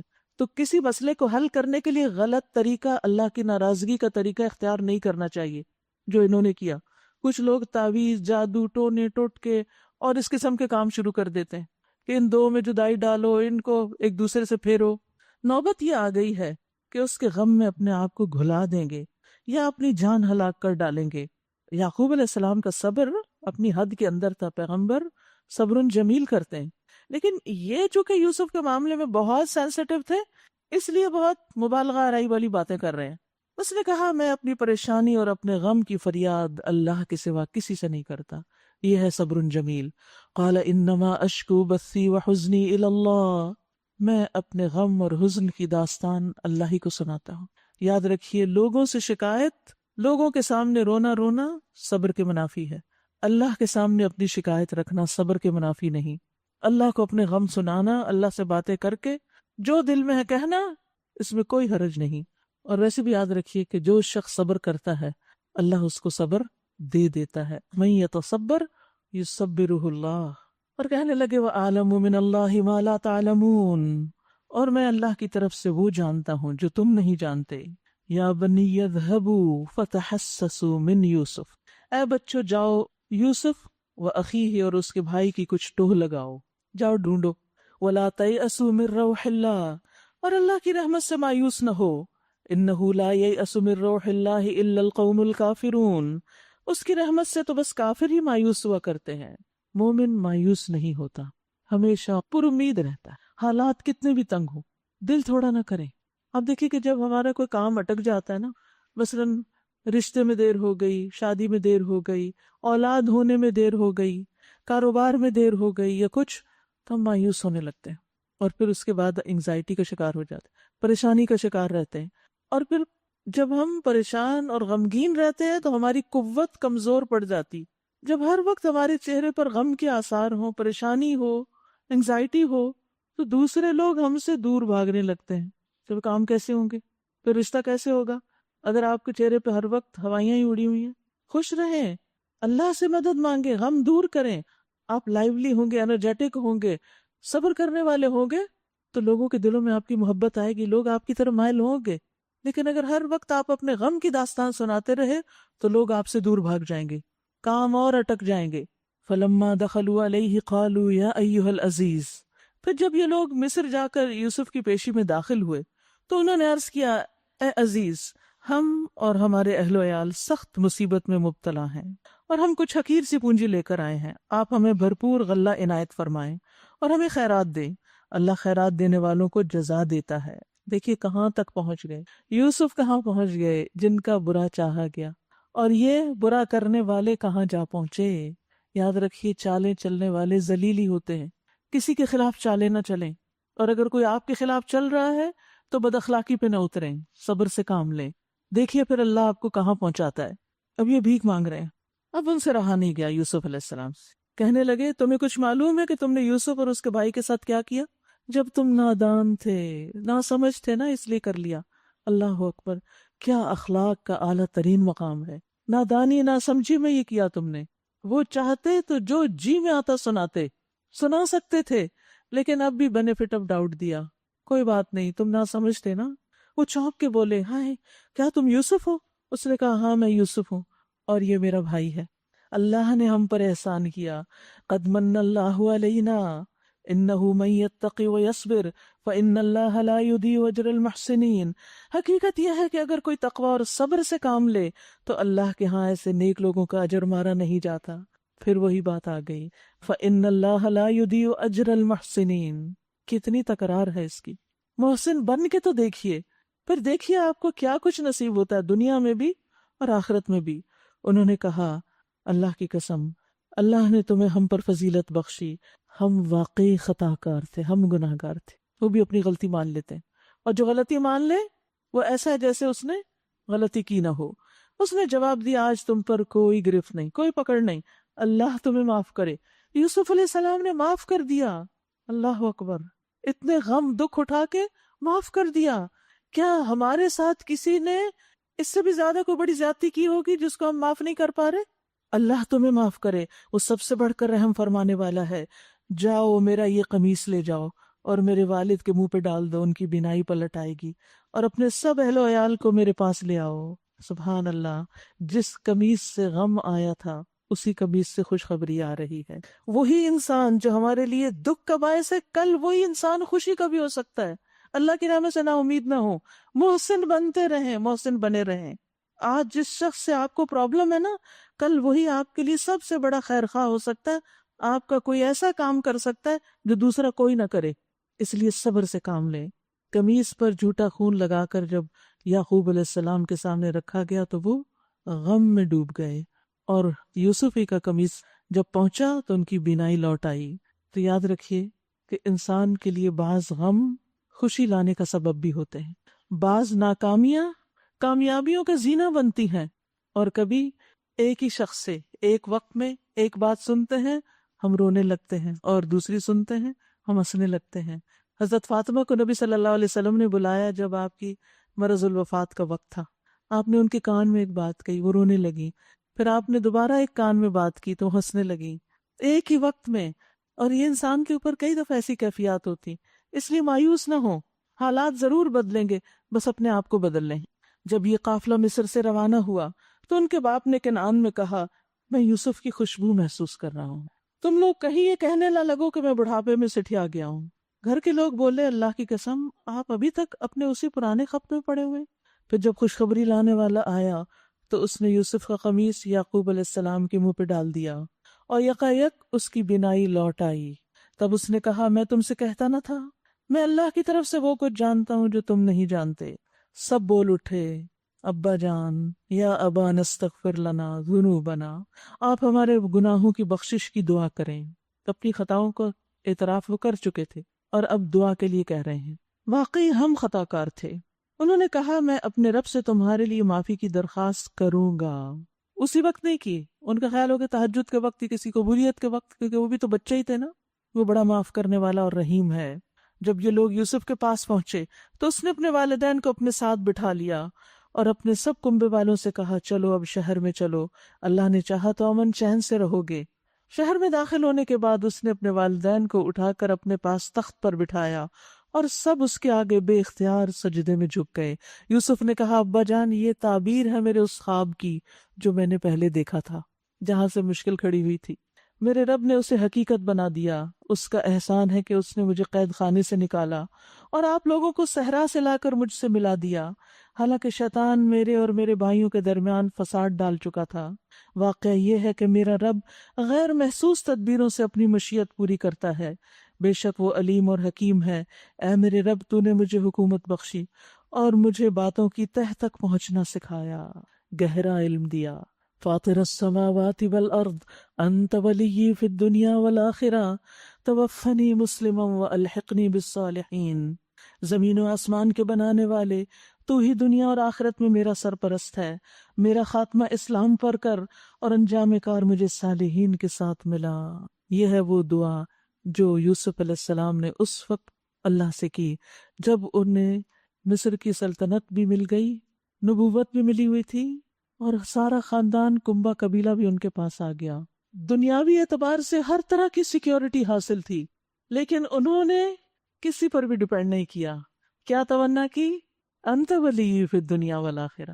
میں سال ہا سال خاندان کے بغیر رہا ہوں، سال ہا سال جیل خانے میں رہا ہوں، سال ہا سال تک ان بھائیوں کے حسد کا شکار رہا ہوں، تب بھی تو ہی میرا ولی تھا، دکھ میں اور تکلیف میں تو ہی میرا دوست تھا، اور اب یہ سب کچھ ٹھیک ہو گیا، اب بھی تو ہی میرا دوست ہے۔ یہ ہوتا ہے مومن، دکھ اور سکھ دونوں میں صرف اللہ پہ ڈپینڈ کرتا ہے۔ یہ ہے سچا ایمان، ہر حال میں اللہ کی طرف رجوع۔ اور پھر یہ کہ میری تمنا کیا ہے کہ مجھے اسلام پر موت آئے، اپنے اوپر نہیں بھروسہ کیا، اتنا کچھ مجھے مل گیا، اب کیا مشکل ہے کہ میں اسلام میں نہیں مروں گا، میرا خاتمہ اچھا ہو۔ بہترین دعا۔ اور مجھے صالحین سے ملانا، نیک لوگوں کی صحبت۔ دنیا میں بھی صحبت انسان پہ اثر کرتی ہے اور آخرت میں بھی انسان کے لیے صحبت بہت بڑی نعمتوں کا باعث ہوگی۔ دنیا میں آپ اگر برے لوگوں کے بیچ میں ہیں تو وہ آپ کو جذب کر لیں گے، کھینچ لیں گے، پھر آپ ریزسٹ نہیں کر سکتے، کمپنی چینج کر دیجئے۔ اگر آپ کو جاب کی جگہ پر کوئی مشکل ہے، جاب چینج کر لیجئے، کیا آپ وہاں ایسی ٹیمپٹیشن کا شکار ہو جاتے ہیں کہ آپ حرام میں پڑ جاتے ہیں یا حرام میں پڑنے کا آپ کو اندیشہ ہے، کمپنی چینج کر لیں۔ ایسے لوگوں میں بیٹھتے ہیں جو غیبت ہی کیے چلے جاتے ہیں، کمپنی چینج کر لیں۔ اپنی سچویشن کو دیکھیں کہ آپ اللہ کی اطاعت کیوں نہیں کر پا رہے، وجہ کیا ہے، مسئلہ کیا ہے، اس کو ڈائگنوز کیجئے اور اپنا ماحول، آب و ہوا تبدیل کیجئے۔ اس تبدیلی سے انشاءاللہ آپ کو صحت حاصل ہوگی، روحانی بھی جسمانی بھی۔ یہ آج کی دعا ہے۔ اچھا، ایک آخری سبق بھی یہاں سے دینا چاہوں گی، اور اپنے آپ سے پوچھئے، کیا اگر ہمارے بچپن میں کسی نے ہمارے ساتھ زیادتی کی ہو جاتا ہے نا، بعض بچوں کے ساتھ ان کو ابیوز کر دیتے ہیں بڑے، یا ستیلے بہن بھائی ہوتے ہیں وہ زیادتی کر جاتے ہیں، کبھی کوئی رشتہ دار ہمارے ساتھ برا سلوک کرتا ہے، غربت اور فقر کی وجہ سے لوگ دھتکار دیتے ہیں، اپنے دروازے بند کر لیتے ہیں، آپ کو نکال دیتے ہیں، پھر ایک وقت آتا ہے کہ اللہ سبحانہ وتعالیٰ آپ کو بہت اونچا لے جاتا ہے، ان سب سے اونچا لے جاتا ہے۔ کیا اب آپ کے اندر وہ اخلاق اور وہ احسان اور وہ یارہ ہے کہ آپ ان سب لوگوں کو معاف کر دیں اور ان کو اپنے ساتھ اسی مقام پہ بٹھا لیں جہاں آپ بیٹھے ہیں، اور ان کو وہ ساری فیسلٹیز دیں جو آپ کے پاس ہیں، آپ ان کے ساتھ احسان کریں؟ ایسا ہوتا ہے نا، ہم مشاہدہ کرتے ہیں معاشرے میں یہ سب کچھ ہو رہا ہوتا ہے کہ ایک شخص کے ساتھ زیادتی ہوتی ہے، اور جس سے زیادتی ہوئی وہ بڑے مقام پہ پہنچ گیا، پھر وہ ساری زندگی کے لیے کٹ آف کر لیتا کہ میں نہیں بھول سکتا جو تم نے میرے ساتھ کیا تھا۔ نہیں، بھلا دیں، اسی میں آپ کی خیر ہے، معاف کر دیں، محسن بن جائیں گے، اجر محفوظ ہو جائے گا، اللہ کے ہاں بڑا درجہ پائیں گے۔ کیا ہوا، دنیا کی تکلیفیں تھی نا، گزر چکی ہیں، اب آگے کی دیکھیں، اگلی تکلیفوں سے بچیں۔ جو کسی کو معاف کر دیتا ہے اللہ اس کو معاف کر دیتا ہے، اور جو کسی پر احسان کرتا ہے اللہ اس کے لیے خیر و بھلائی کے دروازے کھول دیتا ہے۔ لیکن یہ وہی کر سکتا ہے جو اللہ پہ بھروسہ کرتا ہو، اللہ پہ توکل کرتا ہو، اللہ سے جزا لینا چاہے، جس کے اندر اخلاص ہو، اسی کا یہ دل بڑا ہوتا ہے۔ ورنہ تو دلوں میں گھٹن اور بخل اور شح ہے، تنگی ہے، کہ جو ہم سے برا کرے اس سے ہم سلام بھی لے لیں۔ کچھ لوگ تو ایسے ہوتا ہے نا کہ سلام بھی نہیں لیتے، منہ موڑ کے چلے جاتے ہیں، ہاں یہ وہی ہے جس نے میرے ساتھ یہ کیا تھا۔ نکال دیں ان باتوں کو، بلا دیں، صاف کر دیں پلیٹ، چمکائیں اپنے دل کو۔ کیا رکھا ہے ان باتوں کو یاد کرتے رہنے میں؟ اے محمد صلی اللہ علیہ وسلم، یہ قصہ غیب کی خبروں میں سے ہے جو ہم آپ پر وحی کر رہے ہیں، ورنہ آپ اس وقت موجود نہ تھے جب یوسف علیہ السلام کے بھائیوں نے آپس میں اتفاق کر کے سازش کی تھی. یعنی نبی صلی اللہ علیہ وسلم کو غیب کی خبریں نہیں ہیں، آپ کو یہ کچھ پتہ نہیں تھا، وحی کے ذریعے پوری کہانی آپ کو بتائی گئی اور آپ نے بیان ہی لوگوں کو سنا دی جنہوں نے آپ سے سوال کیا تھا. کیونکہ یوسف علیہ السلام بنی اسرائیل میں سے تھے اور بنی اسماعیل کی تاریخ میں یہ کہانی کہیں نہیں تھی، مکہ والے یہ نہیں جانتے تھے. یہ آپ کی نبوت کی صداقت پر بھی دلیل تھی.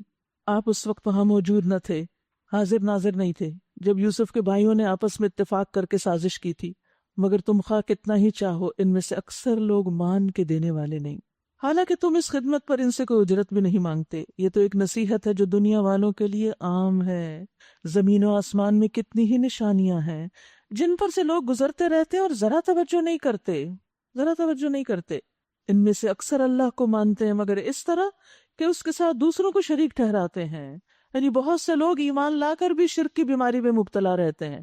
اللہ ہم سب کو شرک سے محفوظ رکھے. کیا یہ مطمئن ہیں کہ اللہ کے عذاب کی کوئی بلا انہیں دبوچ نہ لے گی یا بے خبری میں قیامت کی گھڑی اچانک ان پر نہ آ جائے گی؟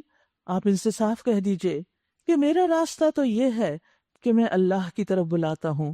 میں خود بھی پوری روشنی میں اپنا راستہ دیکھ رہا ہوں اور میرے ساتھی بھی، اور اللہ پاک ہے اور شرک کرنے والوں سے میرا کوئی واسطہ نہیں. وما انا من المشرکین. اے محمد صلی اللہ علیہ وسلم، آپ سے پہلے ہم نے جو پیغمبر بھیجے تھے وہ سب بھی انسان تھے اور انہی بستیوں کے رہنے والوں میں سے تھے اور انہی کی طرف ہم وہی بھیجتے رہے ہیں. پھر کیا یہ لوگ زمین میں چلے پھرے نہیں کہ ان قوموں کا انجام انہیں نظر آتا جو ان سے پہلے گزر چکی ہیں؟ یقیناً آخرت کا گھر ان لوگوں کے لیے اور زیادہ بہتر ہے جنہوں نے تقوی کی روش اختیار کی. کیا اب بھی تم لوگ نہ سمجھو گے؟ آخرت کا گھر کس کے لیے ہے؟ جو متقی ہے، جو گناہوں کو چھوڑ دے، حرام کاموں کو چھوڑ دے، غلط چیزوں کو چھوڑ دے. کیا ابھی بھی نہیں سمجھو گے؟ پہلے پیغمبروں کے ساتھ یہی ہوتا رہا کہ وہ مدتوں نصیحت کرتے رہے اور لوگوں نے سن کے نہ دیا، یہاں تک کہ جب پیغمبر لوگوں سے مایوس ہو گئے اور لوگوں نے بھی سمجھ لیا کہ ان سے جھوٹ بولا گیا تھا تو یکایک ہماری مدد پیغمبروں کو پہنچ گئی. تو ہوتا یہ ہے کہ جب حالات سخت تنگ ہو جاتے ہیں، یعنی انتہائی مشکل آ جاتی ہے، وہیں سے خیر پھوٹ اٹھتی ہے، وہیں سے اللہ تعالیٰ آسانیاں پیدا کرتی ہے. جب رات کا اندھیرا شدید ہو جاتا ہے تو پھر فجر کی آمد ہوتی ہے. پھر جب ایسا موقع آ جاتا ہے تو ہمارا قاعدہ یہ ہے کہ ہم جسے چاہتے ہیں بچا لیتے ہیں، اور مجرموں پر سے تو ہمارا عذاب ٹالا ہی نہیں جا سکتا. لَقَدْ كَانَ فِي قَصَصِهِمْ عِبْرَةٌ لِأُولِي الْأَلْبَابِ. اگلے لوگوں کے ان قصوں میں عقل اور ہوش رکھنے والوں کے لیے عبرت ہے، سبق ہے. یہ جو کچھ قرآن میں بیان کیا جا رہا ہے یہ بناوٹی باتیں نہیں، جھوٹے قصے نہیں، بلکہ جو کتابیں اس سے پہلے آئی ہوئی ہیں انہی کی تصدیق ہے، اور ہر چیز کی تفصیل، اور ایمان لانے والوں کے لیے ہدایت اور رحمت. ہدایت ان قصوں میں کس کے لیے؟ ایمان لانے والوں کے لیے، کیونکہ یہ واقعات انسان کے اندر ایمان اور تقوی پیدا کرتے ہیں، اور تقوی دنیا اور آخرت کی بھلائیوں کی بنیاد ہے اور اللہ کی رحمت لانے کا ذریعہ ہے. اور رمضان موقع ہے تقوی حاصل کرنے کا. سورۃ الرعد شروع کرتی ہوں اللہ کے نام سے جو بے انتہا مہربان نہایت رحم فرمانے والا ہے. الف لام میم را تلک آیات الکتاب. الف لام میم را یہ کتاب الہی کی آیات ہیں، اور جو کچھ تمہارے رب کی طرف سے تم پر نازل کیا گیا ہے وہ عین حق ہے، مگر اکثر لوگ مان نہیں رہے. وہ اللہ ہی ہے جس نے آسمانوں کو ایسے سہاروں کے بغیر قائم کیا جو تمہیں نظر آتے ہوں. ثم استوى علی العرش پھر وہ عرش پر مستوی ہوا، اور اس نے سورج اور چاند کو مسخر کیا، ایک قانون کا پابند بنایا. اس سارے نظام کی ہر چیز ایک وقت مقرر تک کے لیے چل رہی ہے، اور اللہ ہی ہے اس سارے کام کی تدبیر فرما رہا ہے. یفصل الآیات لعلکم بلقاء ربکم توقنون. وہ نشانیاں کھول کھول کر بیان کرتا ہے تاکہ تم اپنے رب کی ملاقات کا یقین کرو. یعنی دنیا میں اللہ نے جو کچھ سورج، چاند، ستارے اور چیزیں بنائی اور ان کو ہمارے لیے ایک نشانی بھی بنایا، اگرچہ ہمارے فائدے کی چیزیں مگر نشانی بھی، تو ان سب میں غور و فکر انسان کو کس نتیجے تک پہنچائے؟ ربنا ما خلقت هذا باطلا سبحانک فقنا عذاب النار، کہ تو ہمیں آپ کے عذاب سے بچا. کیونکہ یہ بنانے والا، ان سب چیزوں کا خالق بہت بڑی ہستی ہے جو عرش پر مستوی ہے. ہمیں اس سے ڈرنا چاہیے اور اس کے عذاب سے بچنے کی فکر کرنی چاہیے. اور وہی ہے جس نے یہ زمین پھیلا رکھی ہے. اس میں پہاڑوں کے کھونٹے گاڑ رکھے ہیں اور دریا بہا دیے ہیں، اسی نے ہر طرح کے پھلوں کے جوڑے پیدا کیے، اور وہی دن پر رات طاری کرتا ہے۔ ان ساری چیزوں میں بڑی نشانیاں ہیں ان لوگوں کے لیے جو غور و فکر سے کام لیتے ہیں۔ غور و فکر عبادت ہے۔ وَفِي الْأَرْضِ قِطَعٌ مُتَجَاوِرَاتٌ، اور دیکھو زمین میں الگ الگ خطے پائے جاتے ہیں جو ایک دوسرے سے متصل واقع ہیں۔ انگور کے باغ ہیں، کھیتیاں ہیں، کھجور کے درخت ہیں، جن میں سے کچھ اکہرے ہیں اور کچھ دوہرے، سب کو ایک ہی پانی سیراب کرتا ہے، مگر مزے میں ہم کسی کو بہتر بنا دیتے ہیں اور کسی کو کمتر۔ ان سب چیزوں میں بہت سی نشانیاں ہیں ان لوگوں کے لیے جو عقل سے کام لیتے ہیں۔ عقل استعمال کرنا ضروری ہے۔ اب اگر تمہیں تعجب کرنا ہے تو تعجب کے قابل لوگوں کی یہ بات ہے کہ جب ہم مر کے مٹی ہو جائیں گے تو کیا ہم نئے سرے سے پیدا کیے جائیں گے؟ یہ وہ لوگ ہیں جنہوں نے اپنے رب سے کفر کیا، یہ وہ لوگ ہیں جن کی گردنوں میں طوق پڑے ہوئے ہیں، یہ جہنمی ہے اور جہنم میں ہمیشہ رہیں گے۔ یعنی آخرت کا انکار، دوبارہ جی اٹھنے سے انکار کفر ہے جس کا انجام آگ ہے۔ اور اس میں آپ دیکھیے کہ یہ جو آگے بھی بات کی گئی نا کہ اللہ تعالیٰ سخت سزا دینے والا ہے، تو اللہ نے چونکہ ہماری ہدایت کے لیے ہر چیز کھول کے رکھ دی، ہمیں عقل دی، غور و فکر کا موقع دیا، نشانیاں سامنے رکھ دی، رسول بھیجے، ہدایات بھیجی، پھر بھی اگر انسان صحیح رستے پر نہیں آتا تو اللہ سبحانہ وتعالیٰ اس کو سزا دینے میں بالکل جسٹ ہے۔ یہ لوگ بھلائی سے پہلے برائی کے لیے جلدی مچا رہے ہیں، حالانکہ ان سے پہلے جو لوگ اس روش پہ چلے ہیں ان پر اللہ کے عذاب کی عبرتناک مثالیں گزر چکی ہیں۔ پچھلے قوموں کے حالات ان کے سامنے ہیں کہ جنہوں نے مانا نہیں ان کا انجام کیا ہوا۔ حقیقت یہ ہے کہ تیرا رب لوگوں کی زیادتیوں کے باوجود ان کے ساتھ چشم پوشی سے کام لیتا ہے، اور یہ بھی حقیقت ہے کہ تیرا رب بہت سخت سزا دینے والا ہے۔ تو یاد رکھیے کہ انسان کو امید اور خوف میں اعتدال رکھنا چاہیے۔ یہاں امید بھی ہے، بخشتا بھی ہے رب، لیکن سخت سزا بھی دیتا ہے۔ بخشش کی ایسی امید نہ ہو کہ انسان اس کے عذاب سے بے خوف ہو جائے، اور اتنا خوف نہ ہو کہ انسان مایوس ہو جائے۔ ایک شخص موت کی کشمکش میں تھا، نبی صلی اللہ علیہ وسلم اس کے پاس تشریف لے گئے۔ آپ نے پوچھا کہ تم کیا محسوس کر رہے ہو؟ تو وہ بولا، اللہ کے رسول صلی اللہ علیہ وسلم، میں اللہ کی مغفرت کی امید بھی رکھتا ہوں لیکن اپنے گناہوں سے ڈرتا بھی ہوں۔ اور یہی ہر مومن کا حال ہونا چاہیے کہ اللہ کی رحمت کی امید بھی ہو لیکن ڈر بھی ہو کہ ہم گناہگار ہیں۔ اس پر رسول اللہ صلی اللہ علیہ وسلم نے فرمایا، جس بندے کے دل میں ایسے موقع پر خوف اور امید دونوں جمع ہو جائیں تو اللہ اس کو وہ چیز دے دیتا ہے جس کی وہ امید رکھتا ہے، اور اس سے بچا لیتا ہے جس سے وہ ڈرتا ہے۔ یہ لوگ جنہوں نے آپ کی بات ماننے سے انکار کر دیا، یہ کہتے ہیں کہ اس شخص پر اس کے رب کی طرف سے کوئی نشانی کیوں نہ اتری؟ آپ تو محض خبردار کر دینے والے ہیں، اور ہر قوم کے لیے ایک رہنما ہے۔ وَلِكُلِّ قَوْمٍ هَادٍ، اللہ ایک ایک حاملہ کے پیٹ سے واقف ہے، جو کچھ اس میں بنتا ہے اسے بھی وہ جانتا ہے۔ یعنی کسی بھی پریگننٹ عورت یا جانور یا کوئی بھی حاملہ ہو، اس کے پیٹ میں کیا ہو رہا ہے ڈاکٹرز کو بعض اوقات نہیں پتا ہوتا، خود ماں کو نہیں پتا ہوتا کیا ہو رہا ہے، کیا بن رہا ہے، اس کا کیا حال ہے، لیکن اللہ کو معلوم ہے، اور جو اس میں کمی یا بیشی ہوئی اس سے بھی وہ باخبر رہتا ہے۔ ہر چیز کے لیے اس کے ہاں ایک مقدار مقرر ہے، یعنی کون بچہ کتنے مہینے تک ماں کے پیٹ میں رہے گا، فل ٹرم رہے گا یا پری میچور ہی ڈیلیور ہو جائے گا، زندہ پیدا ہوگا یا مردہ پیدا ہوگا یا ماں کے پیٹ میں ہی مر جائے گا، یہ سب اللہ کو پتا ہے اور اللہ ہی کا فیصلہ ہے۔ اس کے ہاں ہر چیز کی ایک مقدار ہے، وہ پوشیدہ اور ظاہر ہر چیز کا عالم ہے، وہ بزرگ ہے اور ہر حال میں بالا تر رہنے والا ہے۔ تم میں سے کوئی شخص خاص زور سے بات کرے یا آہستہ، چپ کے، اور کوئی رات کی تاریکی میں چھپا ہوا ہو یا دن کی روشنی میں چل رہا ہو، اس کے لیے سب برابر ہے۔ ہر شخص کے آگے اور پیچھے اس کے مقرر کیے ہوئے نگران لگے ہوئے ہیں۔ اللہ اکبر، ہم میں سے ہر شخص کے آگے اور پیچھے نگران ہیں جو اللہ کے حکم سے اس کی دیکھ بھال کر رہے ہیں۔ ہم اپنی کیئر اتنی خود بھی نہیں کرتے جتنے اللہ نے ہمارے لیے انتظام کر رکھے ہیں۔ سبحان اللہ، کیا کیا احسانات ہیں اللہ کے ہم پر، اور ہم نے کبھی اس کا شکر بھی ادا نہیں کیا۔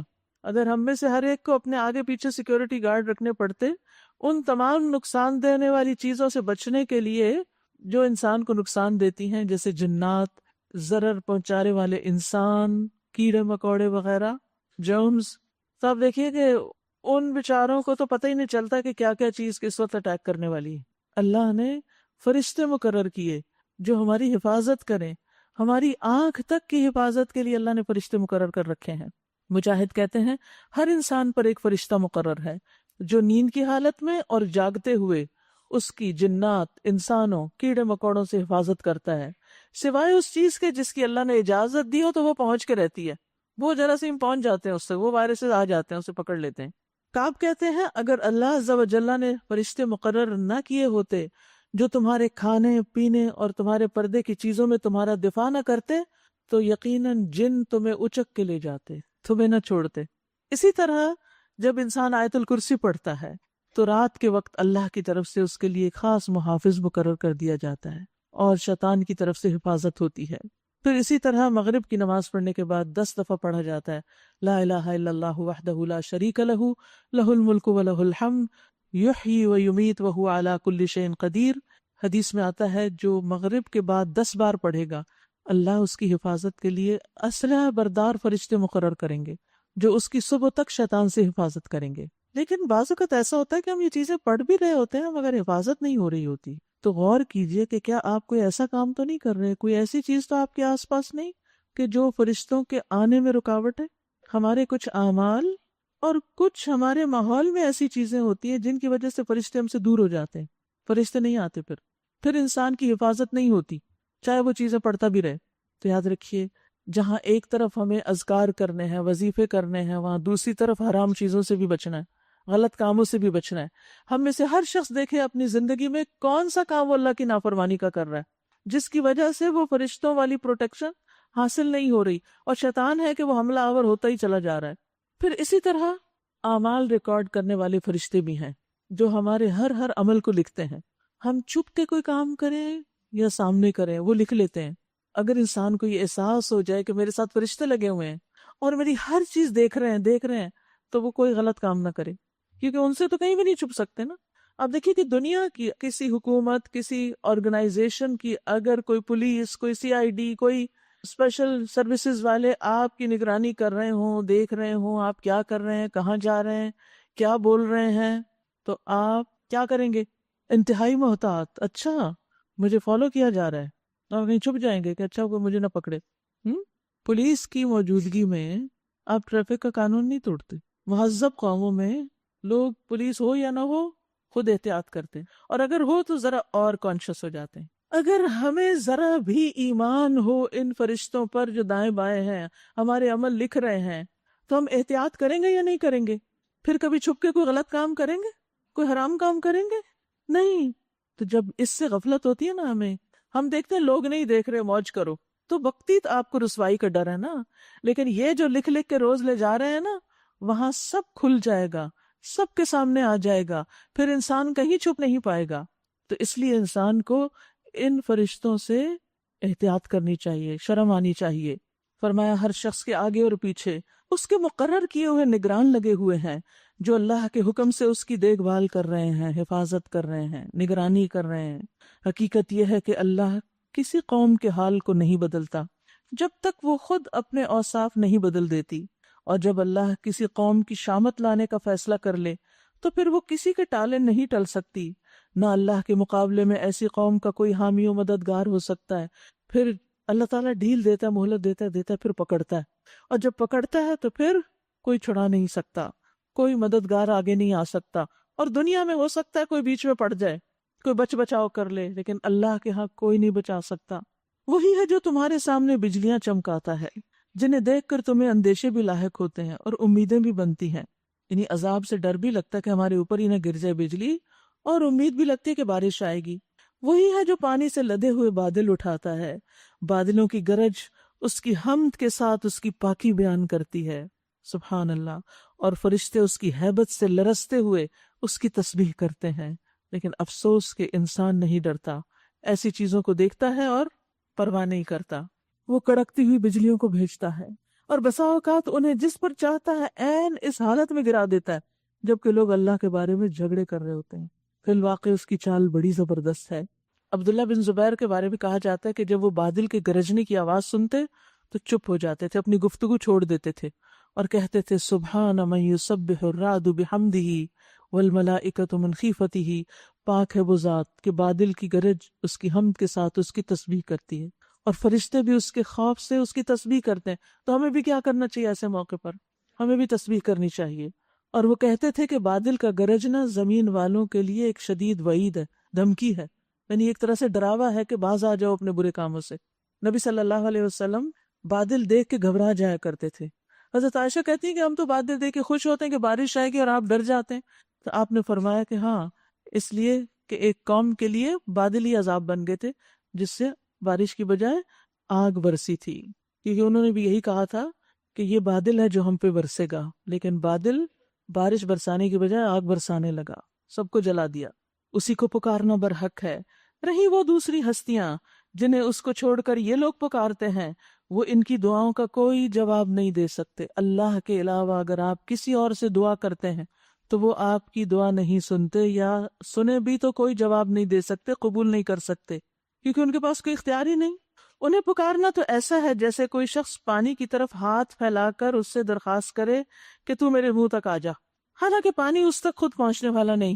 بس اسی طرح کافروں کی دعائیں بھی کچھ نہیں مگر ایک تیر بے ہدف۔ وہ تو اللہ ہی ہے جس کو زمین و آسمان کی ہر چیز طوعاً نہ کرہن، خوشی یا ناخوشی سے سجدہ کر رہی ہے، اور سب چیزوں کے سائے صبح و شام اس کے آگے جھکتے ہیں۔ یہ بھی سجدے والی آیت ہے جس کا ہم نے ترجمہ پڑھا ہے۔ یعنی اللہ تعالیٰ بتا رہے ہیں کہ کچھ خوشی سے سجدہ کرتے ہیں اور کچھ ناگواری سے۔ ہمیں دیکھنا چاہیے کہ ہم کس طرح کرتے ہیں۔ رات تراویح کتنی خوشی سے پڑھتے ہیں، تو ہمیں بھی ان لوگوں میں شامل ہونا چاہیے جو خوشی خوشی سجدہ کرتے ہیں، جن کو سجدوں میں راحت ملتی ہے، جن کے لیے سجدے خوشی کی بات ہے۔ اللہ ہمیں بھی نمازوں کی لذت عطا کرے، اور نمازیں ہماری آنکھوں کی ٹھنڈک بن جائیں، اور نماز کا شوق لگ جائے۔ ان سے پوچھو آسمان و زمین کا رب کون ہے؟ کہو اللہ۔ پھر ان سے کہو کہ جب حقیقت یہ ہے تو کیا تم نے اسے چھوڑ کر ایسے معبودوں کو اپنا کارساز ٹھہرا لیا جو خود اپنے لیے بھی کسی نفع نقصان کا اختیار نہیں رکھتے؟ کہو کیا اندھا اور آنکھوں والا برابر ہوا کرتا ہے؟ کیا روشنی اور تاریکیاں ایک جیسی ہوتی ہیں؟ اگر ایسا نہیں تو کیا ان کے ٹھہرائے ہوئے شریکوں نے بھی اللہ کی طرح کچھ پیدا کیا ہے کہ اس کی وجہ سے ان پہ تخلیق کا معاملہ مشتبہ ہو گیا؟ کہو ہر چیز کا خالق اللہ ہے، اور وہ اکیلا سب پر غالب ہے، یعنی وہ ایک ہے، الواحد القہار۔ اللہ نے آسمان سے پانی برسایا اور ہر ندی نالا اپنے ظرف کے مطابق اسے لے کر چل نکلا۔ پھر جب سیلاب اٹھا تو سطح پر جھاگ بھی آ گئے، اور ایسے ہی جھاگ ان دھاتوں پہ بھی اٹھتے ہیں جنہیں زیور اور برتن وغیرہ بنانے کے لیے لوگ پگھلاتے ہیں۔ اسی مثال سے اللہ حق اور باطل کے معاملے کو واضح کرتا ہے۔ جو جھاگ ہے وہ اڑ جایا کرتا ہے، اور جو چیز انسانوں کے لیے فائدہ مند ہے وہ زمین میں ٹھہر جاتی ہے۔ اس طرح اللہ مثالوں سے اپنی بات سمجھا دیتا ہے، تو ان مثالوں کو سمجھنا بھی بہت ضروری ہے۔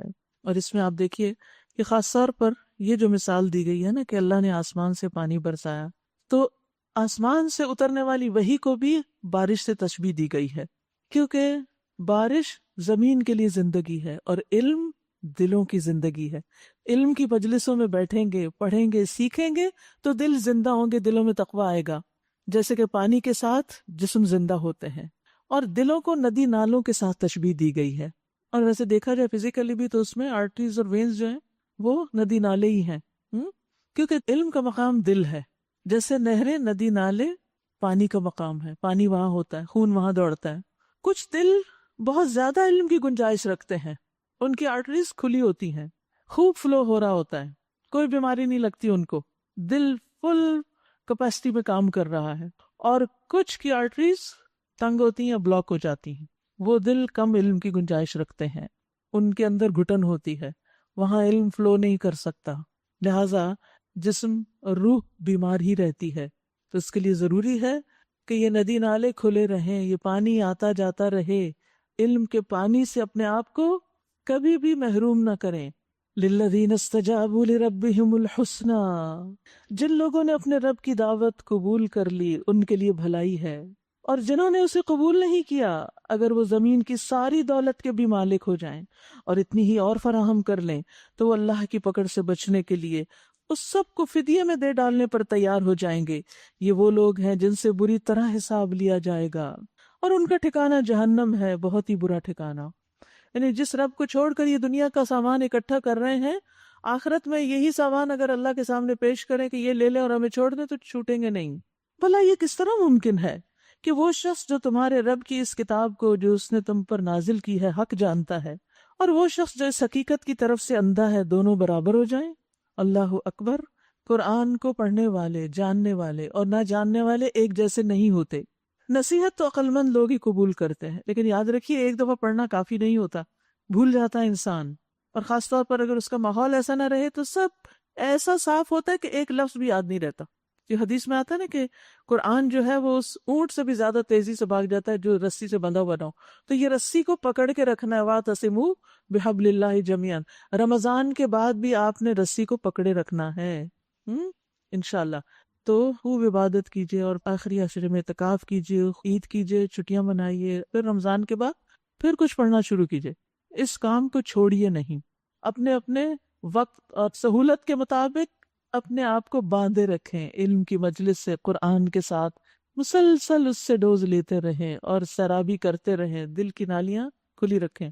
پھر فرمایا بھلا یہ کس طرح ممکن ہے کہ وہ شخص جو تمہارے رب کی اس کتاب کو جو اس نے تم پہ نازل کی ہے حق جانتا ہے، اور جو اس کی طرف سے اندھا ہے جانتا ہی کچھ نہیں، دونوں برابر ہو جائیں۔ نصیحت تو عقل مند ہی قبول کرتے ہیں۔ اور ان کا طرز عمل کیا ہوتا ہے؟ اب یہ جو عقل مند ہے نا، یہ کون ہوتے ہیں؟ ان کی صفات اب دیکھتے جائیے اور اپنے آپ کو دیکھیے کہ ہم عقل مند ہیں یا نہیں، اولو الالباب ہیں کہ نہیں۔ ان کا طرز عمل یہ ہوتا ہے کہ اللہ کے ساتھ اپنے عہد کو پورے کرتے ہیں، اپنے وعدے، نظر نیاز، اسے مضبوط باندھنے کے بعد توڑ نہیں ڈالتے، اور وعدہ الست کو بھی پورا کرتے ہیں، اللہ کو ہی اپنا رب مانتے ہیں۔ ان کی روش یہ ہوتی ہے کہ جن جن رشتوں کو برقرار رکھنے کا اللہ نے حکم دیا ہے انہیں برقرار رکھتے ہیں، رشتے جوڑ کے رکھتے ہیں، صلہ رحمی کرتے ہیں۔ یاد رکھیے رمضان ایک بہترین موقع ہے رشتوں کو جوڑنے کا۔ رشتوں سے متعلق جتنی بھی احادیث ہیں وہ اسے ایک خوبصورت کارڈ کے اندر جمع کر دی گئی ہیں، خود بھی پڑھیے اور رشتہ داروں کو بھی پڑھوائیے۔ تعلق تو دو طرفہ ہوگا نا، آپ نے سن بھی لیا، آپ ہاتھ بڑھائیں گے وہ ہاتھ ہی نہیں آگے کریں گے تو کیسے رشتے جڑیں گے؟ تو رمضان کے تحفوں میں یہ بھی ساتھ ڈال کے دے دیجئے تاکہ ان کو بھی احساس ہو کہ وہ بھی رشتوں کا پاس اور لحاظ رکھیں۔ وہ اپنے رب سے ڈرتے ہیں، عقل مند لوگ اپنے رب سے ڈرتے ہیں اور اس بات کا خوف رکھتے ہیں کہ کہیں ان سے بری طرح حساب نہ لیا جائے۔ ان کا حال یہ ہوتا ہے کہ اپنے رب کی رضا کے لیے صبر سے کام لیتے ہیں، نماز قائم کرتے ہیں، ہمارے دیے ہوئے رزق میں سے علانیہ اور پوشیدہ خرچ کرتے ہیں، انفاق فی سبیل اللہ کرتے ہیں، برائی کو بھلائی سے دور کرتے ہیں۔ آخرت کا گھر انہی لوگوں کے لیے ہے، یعنی ایسے باغ جو ان کی ابدی قیام گاہ ہوں گے، وہ خود بھی ان میں داخل ہوں گے، اور ان کے آباء و اجداد اور ان کی بیویوں اور ان کی اولاد میں سے جو جو نیک ہیں، برے نہیں نیک، وہ بھی ان کے ساتھ وہاں جائیں گے۔ ملائکہ ہر طرف سے ان کے استقبال کے لیے آئیں گے اور ان سے کہیں گے تم پر سلامتی ہے، تم نے دنیا میں جس طرح صبر سے کام لیا اس کی بدولت آج تم اس کے مستحق ہوئے ہو۔ تو جنت میں جانے کے لیے صبر چاہیے، اور یہ جتنے بھی کام بتائے گئے ان کو کرنے کے لیے بھی صبر چاہیے۔ بس کیا ہی خوب ہے یہ آخرت کا گھر۔ اب دوسرے لوگ جو اس کے اپوزٹ ہوتے ہیں، رہے وہ لوگ جو اللہ کے عہد کو مضبوط باندھ لینے کے بعد اسے توڑ ڈالتے ہیں، جو ان رشتوں کو کاٹتے ہیں جنہیں اللہ نے جوڑنے کا حکم دیا ہے، اور جو زمین میں فساد پھیلاتے ہیں، وہ لعنت کے مستحق ہیں اور ان کے لیے آخرت میں بہت برا ٹھکانہ ہے۔ اللہ جس کو چاہتا ہے رزق کی فراخی بخشتا ہے، جسے چاہتا ہے نپاتلا رزق دیتا ہے۔ یہ لوگ دنیاوی زندگی میں مگن ہیں، حالانکہ دنیا کی زندگی آخرت کے مقابلے میں ایک متاع قلیل کے سوا کچھ بھی نہیں، یعنی دنیا کی زندگی وہاں کچھ بھی نہیں لگے گی۔ یاد رکھیے کہ یہ دنیا کی زندگی پر ہی راضی ہو جانا، مطمئن ہو جانا، خوش ہو جانا کہ ہم نے سب کچھ حاصل کر لیا جو ہم چاہتے تھے، ہم فزیکلی بھی فٹ ہو گئے، ہماری سورس آف انکم بھی اچھی ہو گئی، ہمارا گھر، ہمارے بچے، ہمارا سب کچھ ٹھیک ہے، اب ہمیں اور کس بات کی فکر ہے؟ اور اسی پہ راضی ہو کر انسان اپنی آخرت کو بھلا دے تو یہ انسان کی عقل کی کمی ہے، کیونکہ یہ سب کچھ جلدی ختم ہو جائے گا اور آخرت ہمیشہ باقی رہنے والی ہے۔ عقل مند انسان آخرت کی تیاری زیادہ اچھی طرح کرتا ہے۔ نبی صلی اللہ علیہ وسلم سے پوچھا گیا کہ کون سا مومن افضل ہے؟ آپ نے فرمایا جس کا اخلاق سب سے اچھا۔ انہوں نے کہا کون سا مومن زیادہ عقل مند ہے؟ عقل مند کون ہے؟ فرمایا جو موت کو زیادہ یاد کرنے والا اور اس کے بعد کے مرحلوں کے لیے زیادہ اچھی تیاری کرنے والا ہو، یہ عقل مند ہے۔ تو عقل مند کون ہے؟ جو ہمیشہ کی زندگی کے لیے تیاری کر رہا ہو۔ یہاں یہ لوگ جنہوں نے رسالت محمدی صلی اللہ علیہ وسلم کو ماننے سے انکار کر دیا، کہتے ہیں اس شخص پر اس کے رب کی طرف سے کوئی نشانی کیوں نہ اتری، کوئی معجزہ ہوتا، کوئی نشانی ہوتی۔ کہو اللہ جسے چاہتا ہے گمراہ کر دیتا ہے اور وہ اپنی طرف آنے کا راستہ اسی کو دکھاتا ہے جو اس کی طرف رجوع کرے، جو آنا چاہے اللہ اس کو راستہ دکھا دیتا ہے، اللہ اس کے کام آسان کر دیتا ہے۔ الذین آمنوا، یہ وہ لوگ ہیں جو ایمان لائے، وتطمئن قلوبہم بذکر اللہ، اور اللہ کے ذکر سے ان کے دلوں کو اطمینان ہوتا ہے۔ الا بذکر اللہ تطمئن القلوب، خبردار اللہ کے ذکر سے دلوں کو اطمینان نصیب ہوتا ہے۔ یہ اللہ کی طرف سے ایک یقینی خبر ہے کہ اطمینان ہوگا۔ اور آج آپ دیکھیں کہ لوگ اطمینان قلب کے لیے، سکون قلب کے لیے، دل کی خوشی کے لیے کتنا مال خرچ کرتے ہیں۔ کبھی اس سائیکارٹسٹ کے پاس جا رہے ہیں، کبھی یہاں لاکھوں دے رہے ہیں، کبھی کسی اور انٹرٹینمنٹ میں جا رہے ہیں کہ کسی طرح خوشیاں حاصل ہوں۔ لیکن اللہ تعالیٰ نے بتا دیا کہ خوشیاں تو کس سے حاصل ہوں گی، اطمینان کہاں ہوگا، سکون کہاں ملے گا، اللہ کے ذکر میں، اس کے بغیر نہیں ہو سکتا۔ اور جتنا جتنا اللہ کے ذکر دل جمعی کے ساتھ ثابت قدمی سے کرو گے اتنا ہی اطمینان زیادہ ہوگا۔ لیکن یہاں ایک سوال پیدا ہوتا ہے کہ بہت سے لوگ ایسے ہیں جو ذکر بھی کرتے ہیں، نماز بھی پڑھتے ہیں، روزے رکھتے ہیں، حج کرتے ہیں، تسبیح بھی کرتے ہیں، لیکن پھر بھی دل مطمئن نہیں ہے، اور اگر کبھی ہوتا بھی اطمینان تو تھوڑی دیر کے لیے، پھر دوبارہ پریشان ہو جاتے ہیں۔ وجہ کیا ہے؟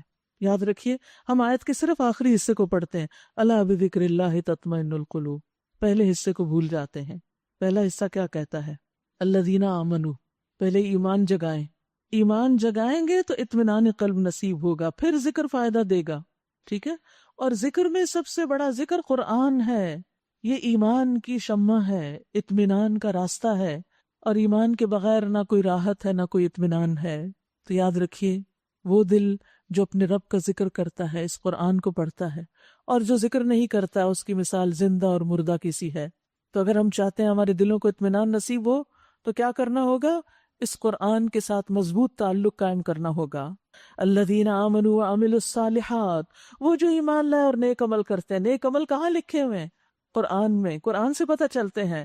طوبی لہم وحسن مآب، ان کے لیے خوشخبری ہے، خوش نصیبی ہے، خوبی ہے، خوشحالی ہے، جنت کا ایک درخت ہے اور بہترین ٹھکانہ، اچھا انجام۔ اے محمد صلی اللہ علیہ وسلم، اسی شان سے ہم نے تم کو رسول بنا کر بھیجا ہے، ایک ایسی قوم میں جس سے پہلے بہت سی قومیں گزر چکیں، تاکہ تم ان لوگوں کو وہ پیغام سناؤ جو ہم نے آپ پر نازل کیا، اس حال میں کہ یہ اپنے نہایت مہربان رب کے کافر بنے ہوئے ہیں، یہ رحمان کے انکاری ہیں۔ ان سے کہو کہ وہی میرا رب ہے، اس کے سوا کوئی معبود نہیں، اسی پر میں نے بھروسہ کیا، اور وہی میرا ملجا و ماوا ہے۔ اور کیا ہو جاتا اگر کوئی ایسا قرآن اتار دیا جاتا جس کے زور سے پہاڑ چلنے لگتے، یا زمین شق ہو جاتی، یا مردے قبروں سے نکل کے بولنے لگتے، تو اللہ تعالیٰ کے لیے کیا مشکل تھا؟ بلکہ سارے اختیار اللہ ہی کے ہاتھ میں ہے۔ تو یاد رکھیے، قرآن کا مقصد یہ نہیں کہ زندگی میں معجزے برپا ہوں، یہ تو ہدایت کی کتاب ہے۔ پھر کیا اہل ایمان کسی نشانی کے ظہور کی آس لگائے بیٹھے ہیں؟ اور وہ یہ جان کر مایوس نہیں ہوگے کہ اگر اللہ چاہتا تو سارے انسانوں کو ہدایت دے دیتا، یعنی زبردستی بھی کر سکتا تھا۔ جن لوگوں نے اللہ کے ساتھ کفر کا رویہ اختیار کیا، ان پر ان کے کرتوتوں کی وجہ سے کوئی نہ کوئی آفت آتی رہتی ہے، یا ان کے گھر کے قریب ہی کہیں نازل ہوتی ہے۔ یہ سلسلہ چلتا رہے گا یہاں تک کہ اللہ کا وعدہ آ پورا ہو۔ یقیناً اللہ اپنے وعدے کی خلاف ورزی نہیں کرتا۔ تم سے پہلے بھی بہت سے رسولوں کا مذاق اڑایا جا چکا ہے، مگر میں نے ہمیشہ منکرین کو ڈھیل دی اور آخر کار پھر ان کو پکڑ لیا۔ پھر دیکھو میری سزا کیسی سخت تھی۔ یاد رکھیے، انسان جب کوئی گناہ کرتا ہے تو اللہ تعالیٰ توبہ کے لیے وقت دیتا ہے، مہلت مہلت مہلت۔ جب انسان نہیں باز آتا تو پھر اللہ تعالیٰ اس کو پکڑ لیتا ہے۔ پھر کیا وہ جو ایک ایک شخص کی کمائی پہ نظر رکھتا ہے، اس کے مقابلے میں یہ جسارتیں کی جا رہی کہ لوگوں نے اس کے کچھ شریک ٹھہرا رکھے ہیں۔ اے نبی صلی اللہ علیہ وسلم، ان سے کہیے ذرا ان کے نام تو لو کہ وہ کون ہے۔ کیا تم اللہ کو ایک نئی بات کی خبر دے رہے ہو جسے وہ اپنی زمین میں نہیں جانتا، یا تم لوگ بس یوں ہی جو منہ میں آتا ہے کہہ ڈالتے ہو؟ حقیقت یہ ہے کہ جن لوگوں نے دعوت حق کو ماننے سے انکار کیا ہے، ان کے لیے ان کی مکاریاں خوشنما بنا دی گئیں اور وہ سیدھے راستے سے روک دیے گئے ہیں۔ پھر جس کو اللہ گمراہی میں پھینک دے، اسے کوئی راہ دکھانے والا نہیں ہے۔ لہم عذاب فی الحیات الدنیا ولعذاب الآخرۃ اشق، ایسے لوگوں کے لیے دنیا کی زندگی میں بھی عذاب ہے اور آخرت کا عذاب تو اس سے بھی زیادہ سخت ہے۔ کوئی ایسا نہیں جو انہیں اللہ سے بچانے والا ہو۔ تقوی والے انسانوں کے لیے جس جنت کا وعدہ کیا گیا ہے، یعنی جو گناہوں سے بچتے ہیں ان کے لیے جس جنت کا وعدہ ہے، اس کی شان یہ ہے کہ اس کے نیچے نہریں بہہ رہی ہیں، اس کے پھل دائمی ہیں، اس کا سایہ لا زوال۔ یہ انجام ہے متقی لوگوں کا، اور منکرین حق کا انجام یہ کہ ان کے لیے دوزخ کی آگ ہے۔ اے نبی صلی اللہ علیہ وسلم، جن لوگوں کو ہم نے پہلے کتاب دی تھی وہ اس کتاب سے جو ہم نے آپ پر نازل کی ہے خوش ہیں، اور مختلف گروہوں میں کچھ لوگ ایسے بھی ہیں جو اس کی بعض باتوں کو نہیں مانتے، یعنی کچھ تو خوش ہیں کتاب کے آنے پر اور کچھ مانتے نہیں۔ آپ صاف کہہ دیجئے کہ مجھے تو صرف اللہ کی بندگی کا حکم دیا گیا اور اس سے منع کیا گیا ہے کہ کسی کو اس کے ساتھ شریک ٹھہراؤں، لہٰذا میں اسی کی طرف دعوت دیتا ہوں اور اسی کی طرف میرا رجوع ہے۔ میں خود بھی اسی کی طرف پلٹتا ہوں اور تمہیں بھی اسی کی طرف بلاتا ہوں۔ اسی ہدایت کے ساتھ ہم نے یہ فرمان عربی آپ پہ نازل کیا۔ اب اگر آپ نے اس علم کے باوجود جو آپ کے پاس آ چکا لوگوں کی خواہشات کی پیروی کی تو اللہ کے مقابلے میں نہ کوئی حامی و مددگار ہے آپ کا، اور نہ اس کی پکڑ سے کوئی آپ کو بچا سکتا ہے۔ آپ سے پہلے بھی ہم بہت سے رسول بھیج چکے ہیں اور ان کو ہم نے بیوی بچوں والا ہی بنایا تھا، اور کسی رسول کی بھی یہ طاقت نہ تھی کہ اللہ کے اذن کے بغیر کوئی نشانی خود لا کے دکھاتا۔ ہر دور کے لیے ایک کتاب ہے، اللہ جو کچھ چاہتا ہے مٹا دیتا ہے اور جس چیز کو چاہتا ہے قائم رکھتا ہے۔ الکتاب اسی کے پاس ہے، یعنی تقدیر وہی لکھتا ہے اور اس میں جو تبدیلی وہ کرنا چاہے وہ بھی وہی کرتا ہے۔ اور اے نبی صلی اللہ علیہ وسلم، جس برے انجام کی دھمکی ہم ان لوگوں کو دے رہے ہیں اس کا کوئی حصہ خواہ ہم آپ کو جیتے جی دکھا دیں یا اس کے ظہور میں آنے سے پہلے ہم آپ کو اٹھا لیں، بہرحال آپ کا کام صرف پیغام پہنچا دینا ہے اور حساب لینا ہمارا کام ہے۔ کیا یہ لوگ دیکھتے نہیں کہ ہم اس سرزمین پر چلے آ رہے ہیں اور اس کا دائرہ ہر طرف سے تنگ کرتے چلے آتے ہیں؟ واللہ یحکم، اور اللہ حکومت کرتا ہے، اللہ فیصلہ کرتا ہے، اس کے فیصلوں پر نظر ثانی کرنے والا کوئی نہیں، اور اسے حساب لینے میں کچھ دیر نہیں لگتی۔ ان سے پہلے جو لوگ گزرے ہیں وہ بھی بڑی بڑی چالیں چل چکے ہیں، مگر اصل فیصلہ کن چال تو پوری کی پوری اللہ ہی کے ہاتھ میں ہے۔ وہ جانتا ہے کہ کون کیا کچھ کمائی کر رہا ہے، اور ان قریب یہ منکرین حق دیکھ لیں گے کہ انجام کس کا بخیر ہوتا ہے۔ یہ منکرین کہتے ہیں کہ تم اللہ کی طرف سے بھیجے ہوئے رسول نہیں ہو، کہو میرے اور تمہارے درمیان اللہ کی گواہی کافی ہے، اور پھر ہر اس شخص کی گواہی جو کتاب آسمانی کا علم رکھتا ہو، کیونکہ وہ حق کو جانتا ہے۔ سورۃ ابراہیم۔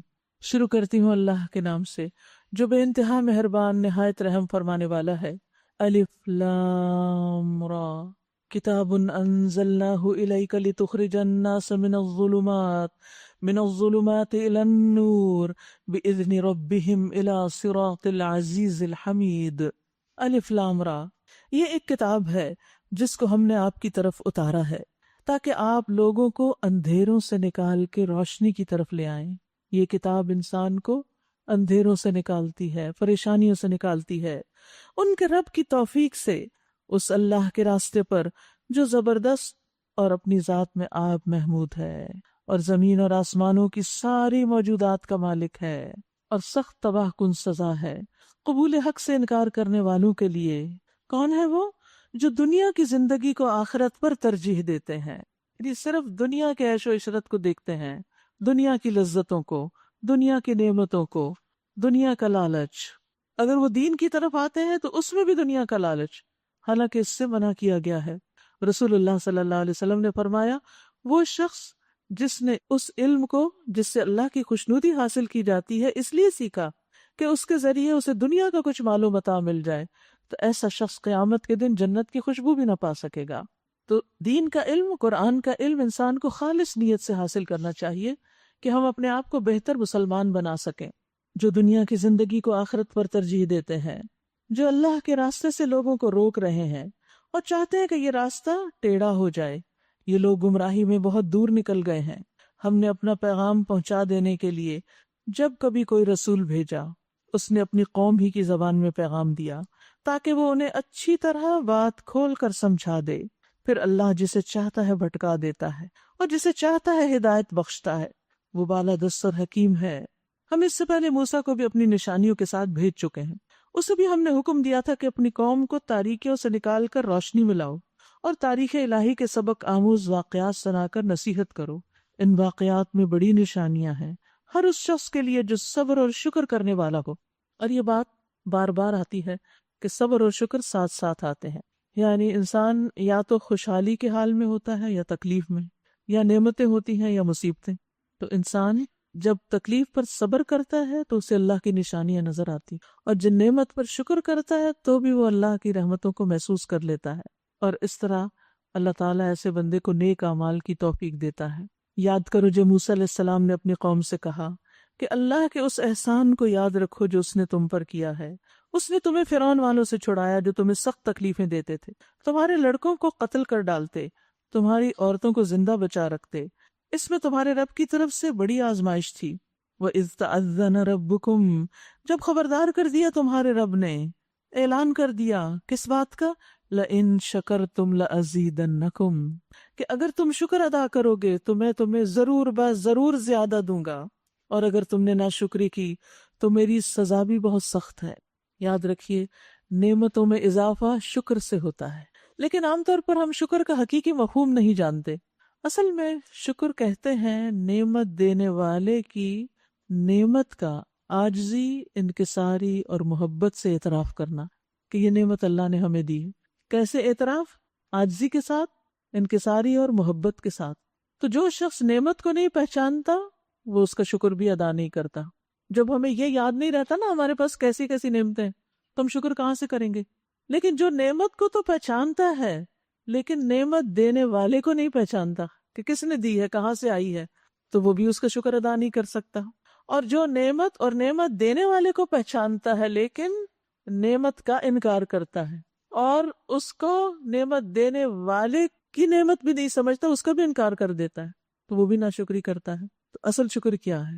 اس شخص کا شکر جو نعمت کو پہچانے، نعمت عطا کرنے والے کو پہچانے اور اس کا اقرار کرے، انکار نہ کرے، نعمت دینے والے کے لیے عاجزی اختیار کرے، اس سے محبت کرے، اس سے راضی ہو، وہ ہے دراصل شکر ادا کرنے والا. یاد رہے گی یہ بات، نعمت بھی پہچاننی ہے، دینے والے کو بھی پہچاننا ہے، اور جس نے دیا ہے اس کے آگے عاجزی اختیار کرنی ہے، اس سے محبت بھی کرنی ہے، اور اس کو راضی کرنے والے کام بھی کرنے ہیں. ایسا شخص شکر گزار ہوتا ہے. ہم پر جتنے بھی حالات آتے ہیں نا، ان کا مقابلہ یا صبر سے ہو سکتا ہے یا شکر سے ہو سکتا ہے. مومن کا حال عجیب ہے نا، بھلائی حاصل ہوتی ہے تو اللہ کا شکر ادا کرتا ہے، مصیبت پہنچتی ہے تو اس پر بھی الحمدللہ کہتا ہے اور صبر کرتا ہے. تو انسان اگر شکر ادا کرتا رہے تو اس کا اجر بڑھتا رہے گا. شکر نعمت کو قید کر لیتا ہے، پھر وہ نعمت اس شخص کے پاس قرار پکڑ لیتی ہے. نبی صلی اللہ علیہ وسلم جب کوئی پسندیدہ چیز دیکھتے تو کہتے الحمدللہ الذی بنعمتہ تتم الصالحات، اور جب کوئی ناپسندیدہ چیز دیکھتے تو کہتے الحمدللہ علی کل حال. گویا ہر حال میں اللہ کا شکر. جب کوئی شخص بیمار ہوتا ہے تو اللہ تعالیٰ 2 فرشتے بھیجتا ہے. اللہ تعالیٰ کہتے ہیں ذرا دیکھو یہ بندہ کیا باتیں کرتا ہے، جو اس کی عیادت کے لیے آتے ہیں ان کے سامنے ہی کیا بولتا ہے.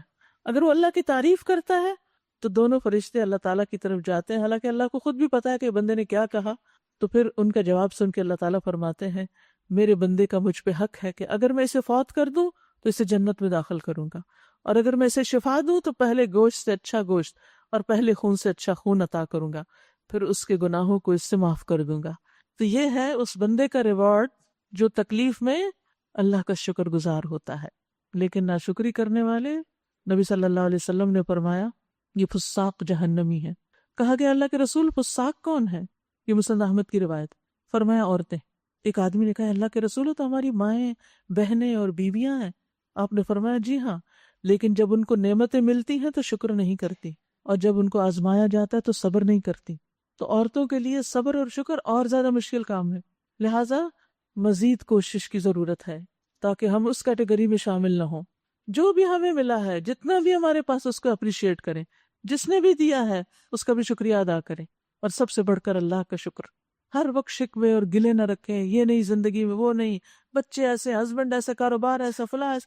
کسی مجلس میں جا بیٹھے لوگوں کی یہ باتیں ختم ہی نہیں ہوتی، صرف پریشانیوں کے ذکر کرنا انہوں نے زندگی کا معمول بنا لیا. میں نے کسی ایک نان مسلم کی ایک چھوٹا سا ویڈیو کلپ دیکھا تھا جس میں وہ کہتا ہے کہ ہم جس قسم کی باتیں کرتے ہیں اسی طرح کی چیزیں ہماری طرف آنے لگتی ہیں، اور یہ انہوں نے تجربے سے بات اخذ کی ہے. اور ہمارے لیے تو یہاں یہ کہ اگر تم نے شکر کیا تو نعمت آئے گی، اور اگر ناشکری کی تو پھر سزا آئے گی. جو ملا ہے اس کی قدر کریں، اس پر شکر کریں. وہ بھی مل جائے گا جو نہیں ملا. اپنے آپ کو بدلیں، حالات بدل جائیں گے انشاءاللہ. پازیٹیو رہیں، بی پازیٹیو. وقال موسیٰ، اور موسیٰ علیہ السلام نے کہا اگر تم کفر کرو یا ناشکری کرو اور زمین کے سارے رہنے والے بھی ناشکری کریں تو اللہ بے نیاز اور اپنی ذات میں آپ محمود ہے۔ کیا تمہیں ان قوموں کے حالات نہیں پہنچے جو تم سے پہلے گزر چکی؟ قوم نوح، عاد، سمود اور ان کے بعد آنے والی بہت سی قومیں جن کا شمار اللہ ہی کو معلوم ہے، ہمیں نہیں پتا۔ ان کے رسول جب ان کے پاس صاف صاف باتیں اور کھلی کھلی نشانیاں لیے ہوئے آئے تو انہوں نے اپنے منہ میں ہاتھ دبا لیے، یعنی اپنے ہاتھ منہ میں اپنے دانتوں کے نیچے رکھ لیے، اور کہا جس پیغام کے ساتھ تم بھیجے گئے ہو ہم اس کو نہیں مانتے، اور جس چیز کی تم ہمیں دعوت دیتے ہو اس کی طرف سے ہم سخت خلجان آمیز شک میں پڑے ہوئے ہیں۔ ان کے رسولوں نے کہا کیا اللہ کے بارے میں شک جو آسمانوں اور زمین کا خالق ہے؟ یعنی انسان کی عقل کہاں چلی جاتی ہے جب انسان یہ سوچ لیتا ہے کہ یہ سب خود بن گیا۔ ایک آپ کی دنیا کی اس عمارت کی چھت تو خود نہیں چڑھتی، تو آسمان جیسی چھت خود کیسے بن گئی؟ یہاں بھی تو کچھ ایسا ہی ہو جانا چاہیے نا، ایک بن گئی تو باقی سب بھی اسی طرح بنتی جاتی، آپ تمنا کرتے اور آپ کی عمارتیں تعمیر ہوتی جاتی۔ وہ تمہیں بلا رہا ہے تاکہ تمہارے قصور معاف کرے اور تمہیں ایک مدت مقرر تک مہلت دے۔ انہوں نے جواب دیا تم کچھ نہیں مگر ویسے ہی انسان جیسے ہم۔ تم ہمیں ان ہستیوں کی بندگی سے روکنا چاہتے ہو جن کی بندگی باپ دادا سے ہوتی چلی آ رہی ہے۔ اچھا تو لاؤ کوئی صریح سند، کوئی دلیل۔ ان کے رسولوں نے ان سے کہا واقعی ہم کچھ نہیں مگر تم جیسے انسان، لیکن اللہ اپنے بندوں میں سے جس کو چاہتا ہے نوازتا ہے، اور یہ ہمارے اختیار میں نہیں کہ ہم تمہیں کوئی سند لا دیں۔ سند تو اللہ ہی کے اذن سے آ سکتی ہے، اور اللہ ہی پر اہل ایمان کو بھروسہ کرنا چاہیے۔ اور ہم کیوں نہ اللہ پہ بھروسہ کریں جبکہ ہماری زندگی کی راہوں میں اس نے ہماری رہنمائی کی۔ جو اذیتیں تم لوگ ہمیں دے رہے ہو ان پر ہم صبر کریں گے، اور بھروسہ کرنے والوں کا بھروسہ اللہ ہی پر ہونا چاہیے۔ یہ توکل جو ہے نا، یہ بھی بڑی زبردست صفت ہے۔ اس کی وجہ یہ ہے کہ جب تک انسان کا اللہ پہ بھروسہ نہیں ہوتا نا تو انسان لوگوں کے ڈر سے نہیں نکلتا کہ اچھا میں نے اس کو چھوڑ دیا تو یہ میرے نقصان دے گا، اچھا میں نے ایسا کیا تو یہ میرے خلاف ہو جائے گا۔ نہیں، نفع نقصان سب اللہ کے ہاتھ میں، کوئی کچھ نہیں بگاڑ سکتا۔ آخر کار منکرین نے اپنے رسولوں سے کہہ دیا یا تو تمہیں ہماری ملت میں واپس آنا ہوگا ورنہ ہم تمہیں اپنے ملک سے نکال دیں گے۔ تب ان کے رب نے ان پر وحی بھیجی ہم ان ظالموں کو ہلاک کر دیں گے اور ان کے بعد تمہیں زمین میں آباد کر دیں گے۔ یہ انعام ہے اس کا جو میرے حضور جواب دہی کا خوف رکھتا ہو اور میری وعید سے ڈرتا ہو۔ وَلَنُسْكِنَنَّكُمُ الْأَرْضَ مِن بَعْدِهِمْ۔ یاد رکھیے اللہ کے غضب اور اس کی وعید سے ڈرنا ایمان کی علامت ہے، اللہ کی ناراضگی سے ڈرنا ایمان کی علامت ہے۔ نبی صلی اللہ علیہ وسلم بھی اپنے رب سے ڈرتے تھے، اور رب سے ڈرنے والوں کے لیے جنت کا وعدہ ہے۔ وَلِمَنْ خَافَ مَقَامَ رَبِّهِ جَنَّتَانِ۔ جو اپنے رب سے ڈرتا ہے اس کے لیے دو باغ ہیں۔ سورۃ نازعات میں آتا ہے وَأَمَّا مَنْ خَافَ مَقَامَ رَبِّهِ وَنَهَى النَّفْسَ عَنِ الْهَوَىٰ فَإِنَّ الْجَنَّةَ هِيَ الْمَأْوَىٰ۔ رہا وہ شخص جو اپنے رب کے سامنے کھڑا ہونے سے ڈر گیا اور اس نے اپنی خواہش نفس کو روک لیا، یعنی جو اللہ سے ڈرتا ہے وہ نفس کی خواہش کو روک لیتا ہے، نفس کو کنٹرول کر لیتا ہے، تو اس کے بدلے میں کیا ملے گا؟ جب ہم اپنی خواہش چھوڑ دیں گے تو کیا ملے گا؟ فَإِنَّ الْجَنَّةَ هِيَ الْمَأْوَىٰ، جنت اس کا ٹھکانہ ہوگا۔ لیکن اگر کوئی شخص اس کو بھول کر صرف اپنی دنیا کی اپنی نفسانی خواہشات پوری کرتا ہے تو جنت سے محروم ہو سکتا ہے۔ کتنا گھاٹے کا سودا ہے کوئی جو کرے ایسا۔ انہوں نے فیصلہ چاہا اور ہر جبار دشمن حق نے منہ کی کھائی، یعنی فیصلہ ہو گیا۔ پھر اس کے بعد آگے اس کے لیے جہنم ہے، وہاں اسے کش لہو کا سا پانی پینے کو دیا جائے گا جسے وہ زبردستی حلق سے اتارنے کی کوشش کرے گا اور مشکل سے ہی اتار سکے گا۔ موت ہر طرف سے اس پر چھائی رہے گی مگر وہ مرنے نہ پائے گا، استغفر اللہ، اور آگے ایک سخت عذاب اس کی جان کا لاگو رہے گا۔ یہاں کافر کی موت کا منظر بتایا جا رہا ہے۔ ابراہیم تیمی کہتے ہیں کافر کو موت اس کے جسم کی ہر جگہ سے آئے گی، حتیٰ کہ اس کے بالوں کے کناروں سے بھی، اس کے جسم کی ہر جگہ میں پائی جانے والی دردوں اور تکلیفوں کی وجہ سے۔ یعنی جب اس کو موت آ رہی ہوتی ہے تو اب پورا جسم درد میں ہوتا ہے، اس کے پاس موت ہر طرف سے اور ہر جگہ سے آتی ہے، یہاں تک کہ اس کے پاؤں کے انگوٹھے کی طرف سے بھی موت اس کو گر لیتی ہے۔ حدیث میں آتا ہے جب کوئی کافر شخص دنیا سے رخصتی یعنی آخرت کے سفر کی طرف جانے لگتا ہے تو اس کے پاس آسمان سے سیاہ چہروں والے فرشتے اترتے ہیں جن کے پاس ٹاٹ ہوتے ہیں، بوریاں، اور وہ حد نگاہ تک بیٹھ جاتے ہیں اس کے سامنے۔ پھر ملک الموت آتے ہیں، اس کے سرہانے بیٹھ جاتے ہیں اور اس کو کہتے ہیں ایتھا النفس الخبیثہ، اے خبیث روح، اللہ کی ناراضگی اور غصے کی طرف چلو۔ یہ سن کر اس کی روح اس کے جسم میں دوڑنے لگتی ہے، بھاگنے لگتی ہے بچنے کے لیے، اور ملک الموت اسے اس طرح کھینچتے ہیں جیسے گیلی اون سے سیخ کھینچی جاتی ہے، اور پھر اس کو پکڑ لیتے ہیں۔ جب وہ اسے پکڑ لیتے ہیں، نکال لیتے ہیں اس سے، تو فرشتے ایک پلک جھپکنے کی دیر میں اسے نہیں چھوڑتے اور اپنے اسی ٹاٹ میں لپیٹ کر اوپر کی طرف چلے جاتے ہیں۔ اللہ سبحانہ وتعالیٰ ایسی موت سے بچائے۔ موت ہر طرف سے اس پر چھائی رہے گی، مگر وہ مرنے نہ پائے گا، اور آگے ایک سخت عذاب اس کی جان کا لاگو رہے گا۔ جن لوگوں نے اپنے رب سے کفر کیا، ان کے اعمال کی مثال اس راکھ کی سی ہے جسے ایک طوفانی دن کی آندھی نے اڑا دیا ہو۔ وہ اپنے کیے کا کچھ بھی پھل نہ پا سکیں گے۔ یہی پرلے درجے کی گمگشتگی ہے۔ کیا تم دیکھتے نہیں ہو کہ اللہ نے آسمان و زمین کی تخلیق کو حق پہ قائم کیا؟ وہ چاہے تو تم لوگوں کو لے جائے اور ایک نئی مخلوق لے آئے۔ ایسا کرنا اس پہ کچھ بھی مشکل نہیں۔ اور جب یہ لوگ اکٹھے اللہ کے سامنے بے نقاب ہوں گے، یعنی سب مخلوق اللہ کے سامنے پیش ہو جائے گی قیامت کے دن، تو اس وقت ان میں سے جو دنیا میں کمزور تھے وہ ان لوگوں سے جو بڑے بنے ہوئے تھے کہیں گے، دنیا میں ہم تمہارے تابع تھے، ہم تو مسکین تھے، اب کیا تم اللہ کے عذاب سے ہمیں بچانے کے لیے کچھ کر سکتے ہو؟ جیسے دنیا میں تم ہمارے کام بناتے تھے، یہاں بھی کچھ کرو ہمارے لیے۔ وہ جواب دیں گے، اگر اللہ نے ہمیں نجات کی کوئی راہ دکھائی ہوتی تو ہم ضرور تمہیں بھی دکھا دیتے۔ اب تو برابر ہے، خواہ ہم جزا فضا کریں یا صبر، بہرحال ہمارے بچنے کی کوئی صورت نہیں۔ اور جب فیصلہ چکا دیا جائے گا تو شیطان کہے گا، حقیقت یہ ہے کہ اللہ نے جو وعدے تم سے کیے تھے وہ سب سچے تھے، اور میں نے جتنے وعدے کیے ان میں سے کوئی بھی پورا نہ کیا۔ وہاں وہ اقرار کر لے گا اپنے دھوکے کا، میرا تم پہ کوئی زور تو نہ تھا، میرا تم پہ کوئی زور نہیں تھا۔ یعنی شیطان انسان کو پکڑ کے گناہ نہیں کرواتا، وہ تو صرف گناہ کی دعوت دیتا ہے، وہ تو صرف بھڑکاتا اور اکساتا ہے۔ قرآن مجید میں ہی آتا ہے کہ اس کا غلبہ تو صرف ان لوگوں پہ ہوتا ہے جو اس سے دوستی رکھتے ہیں۔ جو شیطان کے دوست ہوتے ہیں، شیطان ان سے اپنے کام کرواتا ہے، اور جو اس کی وجہ سے شریک بنانے والے ہیں۔ تو شیطان زیادہ سے زیادہ کیا کرتا ہے؟ برائیوں کو خوبصورت بنا کے ہمیں دکھاتا ہے، اٹریکٹیو، مزیدار، اور پھر انسان کو ایسا ایسا پھانس لیتا ہے۔ لیکن یاد رکھیے، جب شیطان اکسانے لگے، کیونکہ انسان اب جیسے روزے میں کھانے کو کنٹرول کرتا ہے نا، تو ایسے اس قسم کی دل کی بیماریوں کے لیے بھی انسان کو اپنی خواہشات کو کنٹرول کرنا ہے۔ تو جب ایسی کوئی چیز اٹریکٹ کرنے لگے، برائی کی طرف انسان جانے لگے، تو پھر اللہ کی مدد مانگنا شروع کر دے۔ وَإِمَّا يَنزَغَنَّكَ مِنَ الشَّيْطَانِ نَزْغٌ فَاسْتَعِذْ بِاللَّهِ إِنَّهُ سَمِيعٌ عَلِيمٌ۔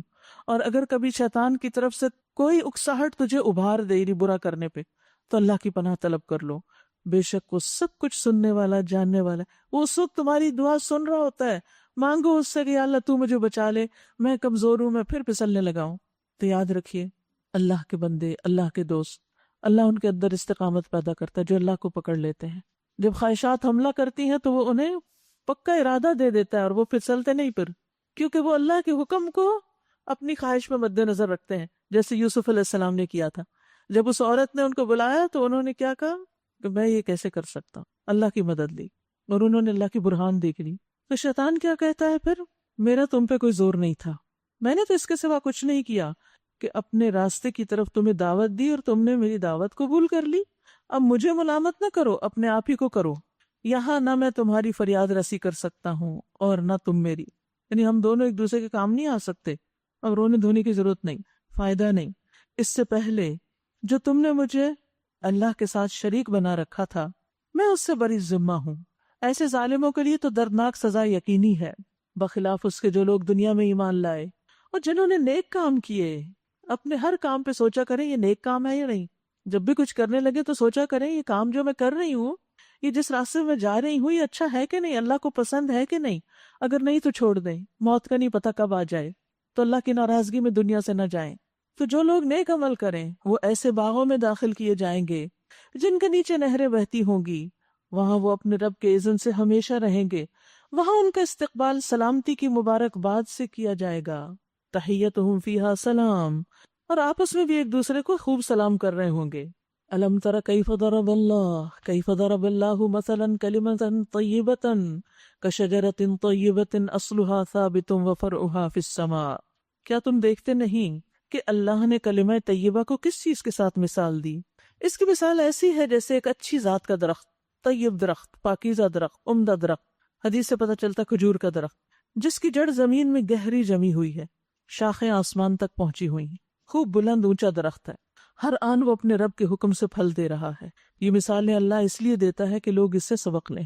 اور کلمہ خبیثہ کی مثال ایک بدذات درخت کی سی ہے جو زمین کی سطح سے اکاڑ پھینکا جاتا ہے، اس کے لیے کوئی قرار نہیں۔ یعنی جب انسان لا الہ الا اللہ کہہ دیتا ہے، یہ پاکیزہ بات اختیار کر لیتا ہے، تو پھر اللہ تعالیٰ اس کو جما دیتا ہے، اسے استقامت دیتا ہے، دنیا میں بھی اور آخرت میں بھی۔ یثبت اللہ الذین آمنوا بالقول الثابت فی الحیاۃ الدنیا وفی الآخرہ ویضل اللہ الظالمین ویفعل اللہ ما یشاء۔ ایمان لانے والوں کو اللہ ایک قول ثابت کی بنیاد پر دنیا اور آخرت دونوں میں ثبات عطا کرتا ہے، اور ظالموں کو اللہ بھٹکا دیتا ہے۔ اللہ کو اختیار ہے جو چاہے کرے۔ یاد رکھیے کہ دنیا میں بھی لا الہ الا اللہ اور اللہ کو ایک ماننے والے، اللہ سے مضبوط تعلق رکھنے والے نیکی پر قائم رہتے ہیں، پھسلتے نہیں۔ پھسلے تو واپس اللہ ہی کو پکاریں، اسی کو پکڑیں۔ اور اسی طرح مرنے کے بعد جب قبر میں ان کے اوپر فرشتے آتے ہیں، ان پر سوال و جواب کرتے ہیں، تو اس وقت بھی وہ جواب دے پاتے ہیں۔ لیکن مومن کے علاوہ جو دوسرے لوگ ہیں وہ جواب نہیں دے پاتے۔ وہ کہتے ہیں ہاں لا ادری، مجھے نہیں پتا، لوگ کچھ کہتے تھے میں بھی کہتا تھا، لہٰذا پھر اس کی شامت آ جاتی ہے۔ تم نے دیکھا ان لوگوں کو جنہوں نے اللہ کی نعمت پائی اور اسے کفران نعمت سے بدل دیا، اور اپنے ساتھ اپنی قوم کو بھی ہلاکت کے گھر میں جھونک دیا، یعنی جہنم جس میں وہ جھلسے جائیں گے، اور وہ بدترین جائے قرار ہے۔ اور اللہ کے کچھ ہمسر تجویز کر لیے تاکہ وہ انہیں اللہ کے راستے سے بھٹکا دیں۔ ان سے کہو اچھا مزے کر لو، آخر کار تمہیں پلٹ کر جانا دوزخی میں ہے۔ اے نبی صلی اللہ علیہ وسلم، میرے جو بندے ایمان لائے ہیں ان سے کہو کہ نماز قائم کریں، اور جو کچھ ہم نے انہیں دیا ہے اس میں سے کھلے چھپے خرچ کرتے رہیں، انفاق فی سبیل اللہ۔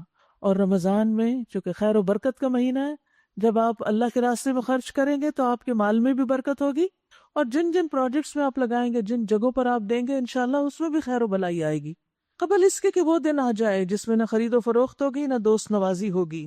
اللہ وہی تو ہے جس نے زمین اور آسمانوں کو پیدا کیا اور آسمان سے پانی برسایا، پھر اس کے ذریعے سے تمہاری رزق رسانی کے لیے طرح طرح کے پھل پیدا کیے، جس نے کشتی کو تمہارے لیے مسخر کیا کہ سمندر میں اس کے حکم سے چلے، اور دریاؤں کو تمہارے لیے مسخر کیا، جس نے سورج اور چاند تمہارے لیے مسخر کیے کہ لگاتار چلے جا رہے ہیں، اور رات اور دن تمہارے لیے مسخر کیے، جس نے وہ سب کچھ تمہیں دیا جو تم نے مانگا۔ اگر تم اللہ کی نعمتوں کا شمار کرنا چاہو تو گن نہیں سکتے۔ حقیقت یہ ہے کہ انسان بڑا ہی بے انصاف اور ناشکرا ہے۔ یہ ساری نعمتیں کیوں یاد دلائی جا رہی ہیں؟ تاکہ ہم اللہ کے شکر گزار بنیں۔ وَإِذْ قَالَ إِبْرَاهِيمُ رَبِّ اجْعَلْ هَٰذَا الْبَلَدَ آمِنًا، اور یاد کرو وہ وقت جب ابراہیم علیہ السلام نے دعا کی کہ پروردگار اس شہر کو امن کا شہر بنا دے، مکہ کو، اور مجھے اور میری اولاد کو بت پرستی سے بچا۔ اے میرے رب، ان بتوں نے بہتوں کو گمراہی میں ڈالا ہے، تو انہیں ڈر تھا کہ کہیں میری اولاد کو بھی نہ ڈال دیں، لہٰذا ان میں سے جو میرے طریقے پہ چلے وہ میرا ہے، اور جو میرے خلاف طریقہ اختیار کرے تو یقیناً تو درگزر کرنے والا مہربان ہے۔ اے ہمارے رب، میں نے ایک بے آب و گیاں وادی میں اپنی اولاد کے ایک حصے کو تیرے محترم گھر کے پاس لا بسایا۔ اے ہمارے رب، یہ میں نے اس لیے کیا کہ یہ لوگ یہاں نماز قائم کریں، لہٰذا تو لوگوں کے دلوں کو ان کا مشتاق بنا اور انہیں کھانے کو پھل دے، شاید کہ یہ شکر گزار بنے۔ ابراہیم علیہ السلام نے اپنی اولاد کے لیے رزق بھی مانگا، ان کی جذباتی ضرورت محبت بھی مانگی، اور ان کی روحانی ضرورت عبادت کی توفیق بھی مانگی، اور اس کے لیے ماحول بھی فراہم کیا۔ اے ہمارے رب، تو جانتا ہے جو کچھ ہم چھپاتے ہیں اور جو کچھ ہم ظاہر کرتے ہیں، اور واقعی اللہ سے کچھ بھی چھپا ہوا نہیں، نہ زمین میں نہ آسمانوں میں۔ شکر ہے اس رب کا جس نے مجھے اس بڑھاپے میں اسماعیل اور اسحاق جیسے بیٹے دیے۔ حقیقت یہ ہے کہ میرا رب ضرور دعا سنتا ہے۔ رب اجعل لی مقیم الصلاة ومن ذریتی ربنا وتقبل دعا ربنا اغفر لی ولوالدی وللمؤمنین یوم یقوم الحساب۔ اے میرے رب، مجھے نماز قائم کرنے والا بنا، اور میری اولاد کو بھی اس کی توفیق دے، اور اے ہمارے رب میری دعا قبول فرما۔ اے ہمارے رب، مجھے اور میرے والدین کو اور سب ایمان لانے والوں کو اس دن معاف کر دینا جب حساب قائم ہوگا۔ اب یہ ظالم لوگ جو کچھ کر رہے ہیں، اللہ کو تم اس سے غافل نہ سمجھو۔ اللہ تو انہیں ٹال رہا ہے اس دن کے لیے جب حال یہ ہوگا کہ آنکھیں پھٹی کی پھٹی رہ جائیں گی، سر اٹھائے بھاگے چلے جا رہے ہیں، نظریں اوپر جمی ہیں اور دل اڑے جاتے ہیں۔ اے محمد صلی اللہ علیہ وسلم، اس دن سے تم انہیں ڈراؤ جبکہ عذاب انہیں آ لے گا۔ اس وقت یہ ظالم کہیں گے، اے ہمارے رب ہمیں تھوڑی سی مہلت اور دے دے، یا اللہ تھوڑی سی مہلت اور دے دے، ہم تیری دعوت کو لبیک کہیں گے، تیرے رسولوں کی پیروی کریں گے۔ مگر کیا جواب ملے گا؟ کیا تم وہی لوگ نہیں جو اس سے پہلے قسمیں کھا کھا کے کہتے تھے کہ ہم پہ تو کبھی زوال آنا ہی نہیں، حالانکہ تم ان قوموں کی بستیوں میں رہ بس چکے تھے جنہوں نے اپنے اوپر آپ ظلم کیا تھا، اور دیکھ چکے تھے کہ ہم نے ان سے کیا سلوک کیا، اور ان کی مثالیں دے دے کر تمہیں سمجھا بھی چکے تھے۔ انہوں نے اپنی ساری ہی چالیں چل دیکھیں، مگر ان کی ہر چال کا توڑ اللہ کے پاس تھا، اگرچہ ان کی چالیں ایسے غضب کی تھی کہ پہاڑوں سے ٹل جائیں۔ بس اے نبی تم ہرگز یہ گمان نہ کرو کہ اللہ کبھی اپنے رسولوں سے کیے ہوئے وعدوں کے خلاف کرے گا۔ اللہ زبردست ہے اور انتقام لینے والا۔ ڈراؤ انہیں اس دن سے جبکہ زمین اور آسمان بدل کر کچھ سے کچھ کر دیے جائیں گے، اور سب کے سب اللہ واحد قہار کے سامنے بے نقاب حاضر ہو جائیں گے۔ اس روز تم مجرموں کو دیکھو گے کہ زنجیروں میں ہاتھ پاؤں جکڑے ہوئے ہوں گے، تارکول کے لباس پہنے ہوئے ہوں گے، اور آگ کے شعلے ان کے چہروں پہ چھا رہے ہوں گے۔ یہ اس لیے ہوگا کہ اللہ ہر شخص کو اس کے کیے کا بدلہ دے گا۔ جو کچھ دنیا میں ہم کر رہے ہیں وہ وہاں ملے گا، اچھے کو اچھا اور برے کو برا۔ اللہ کو حساب لیتے کچھ دیر نہیں لگتی۔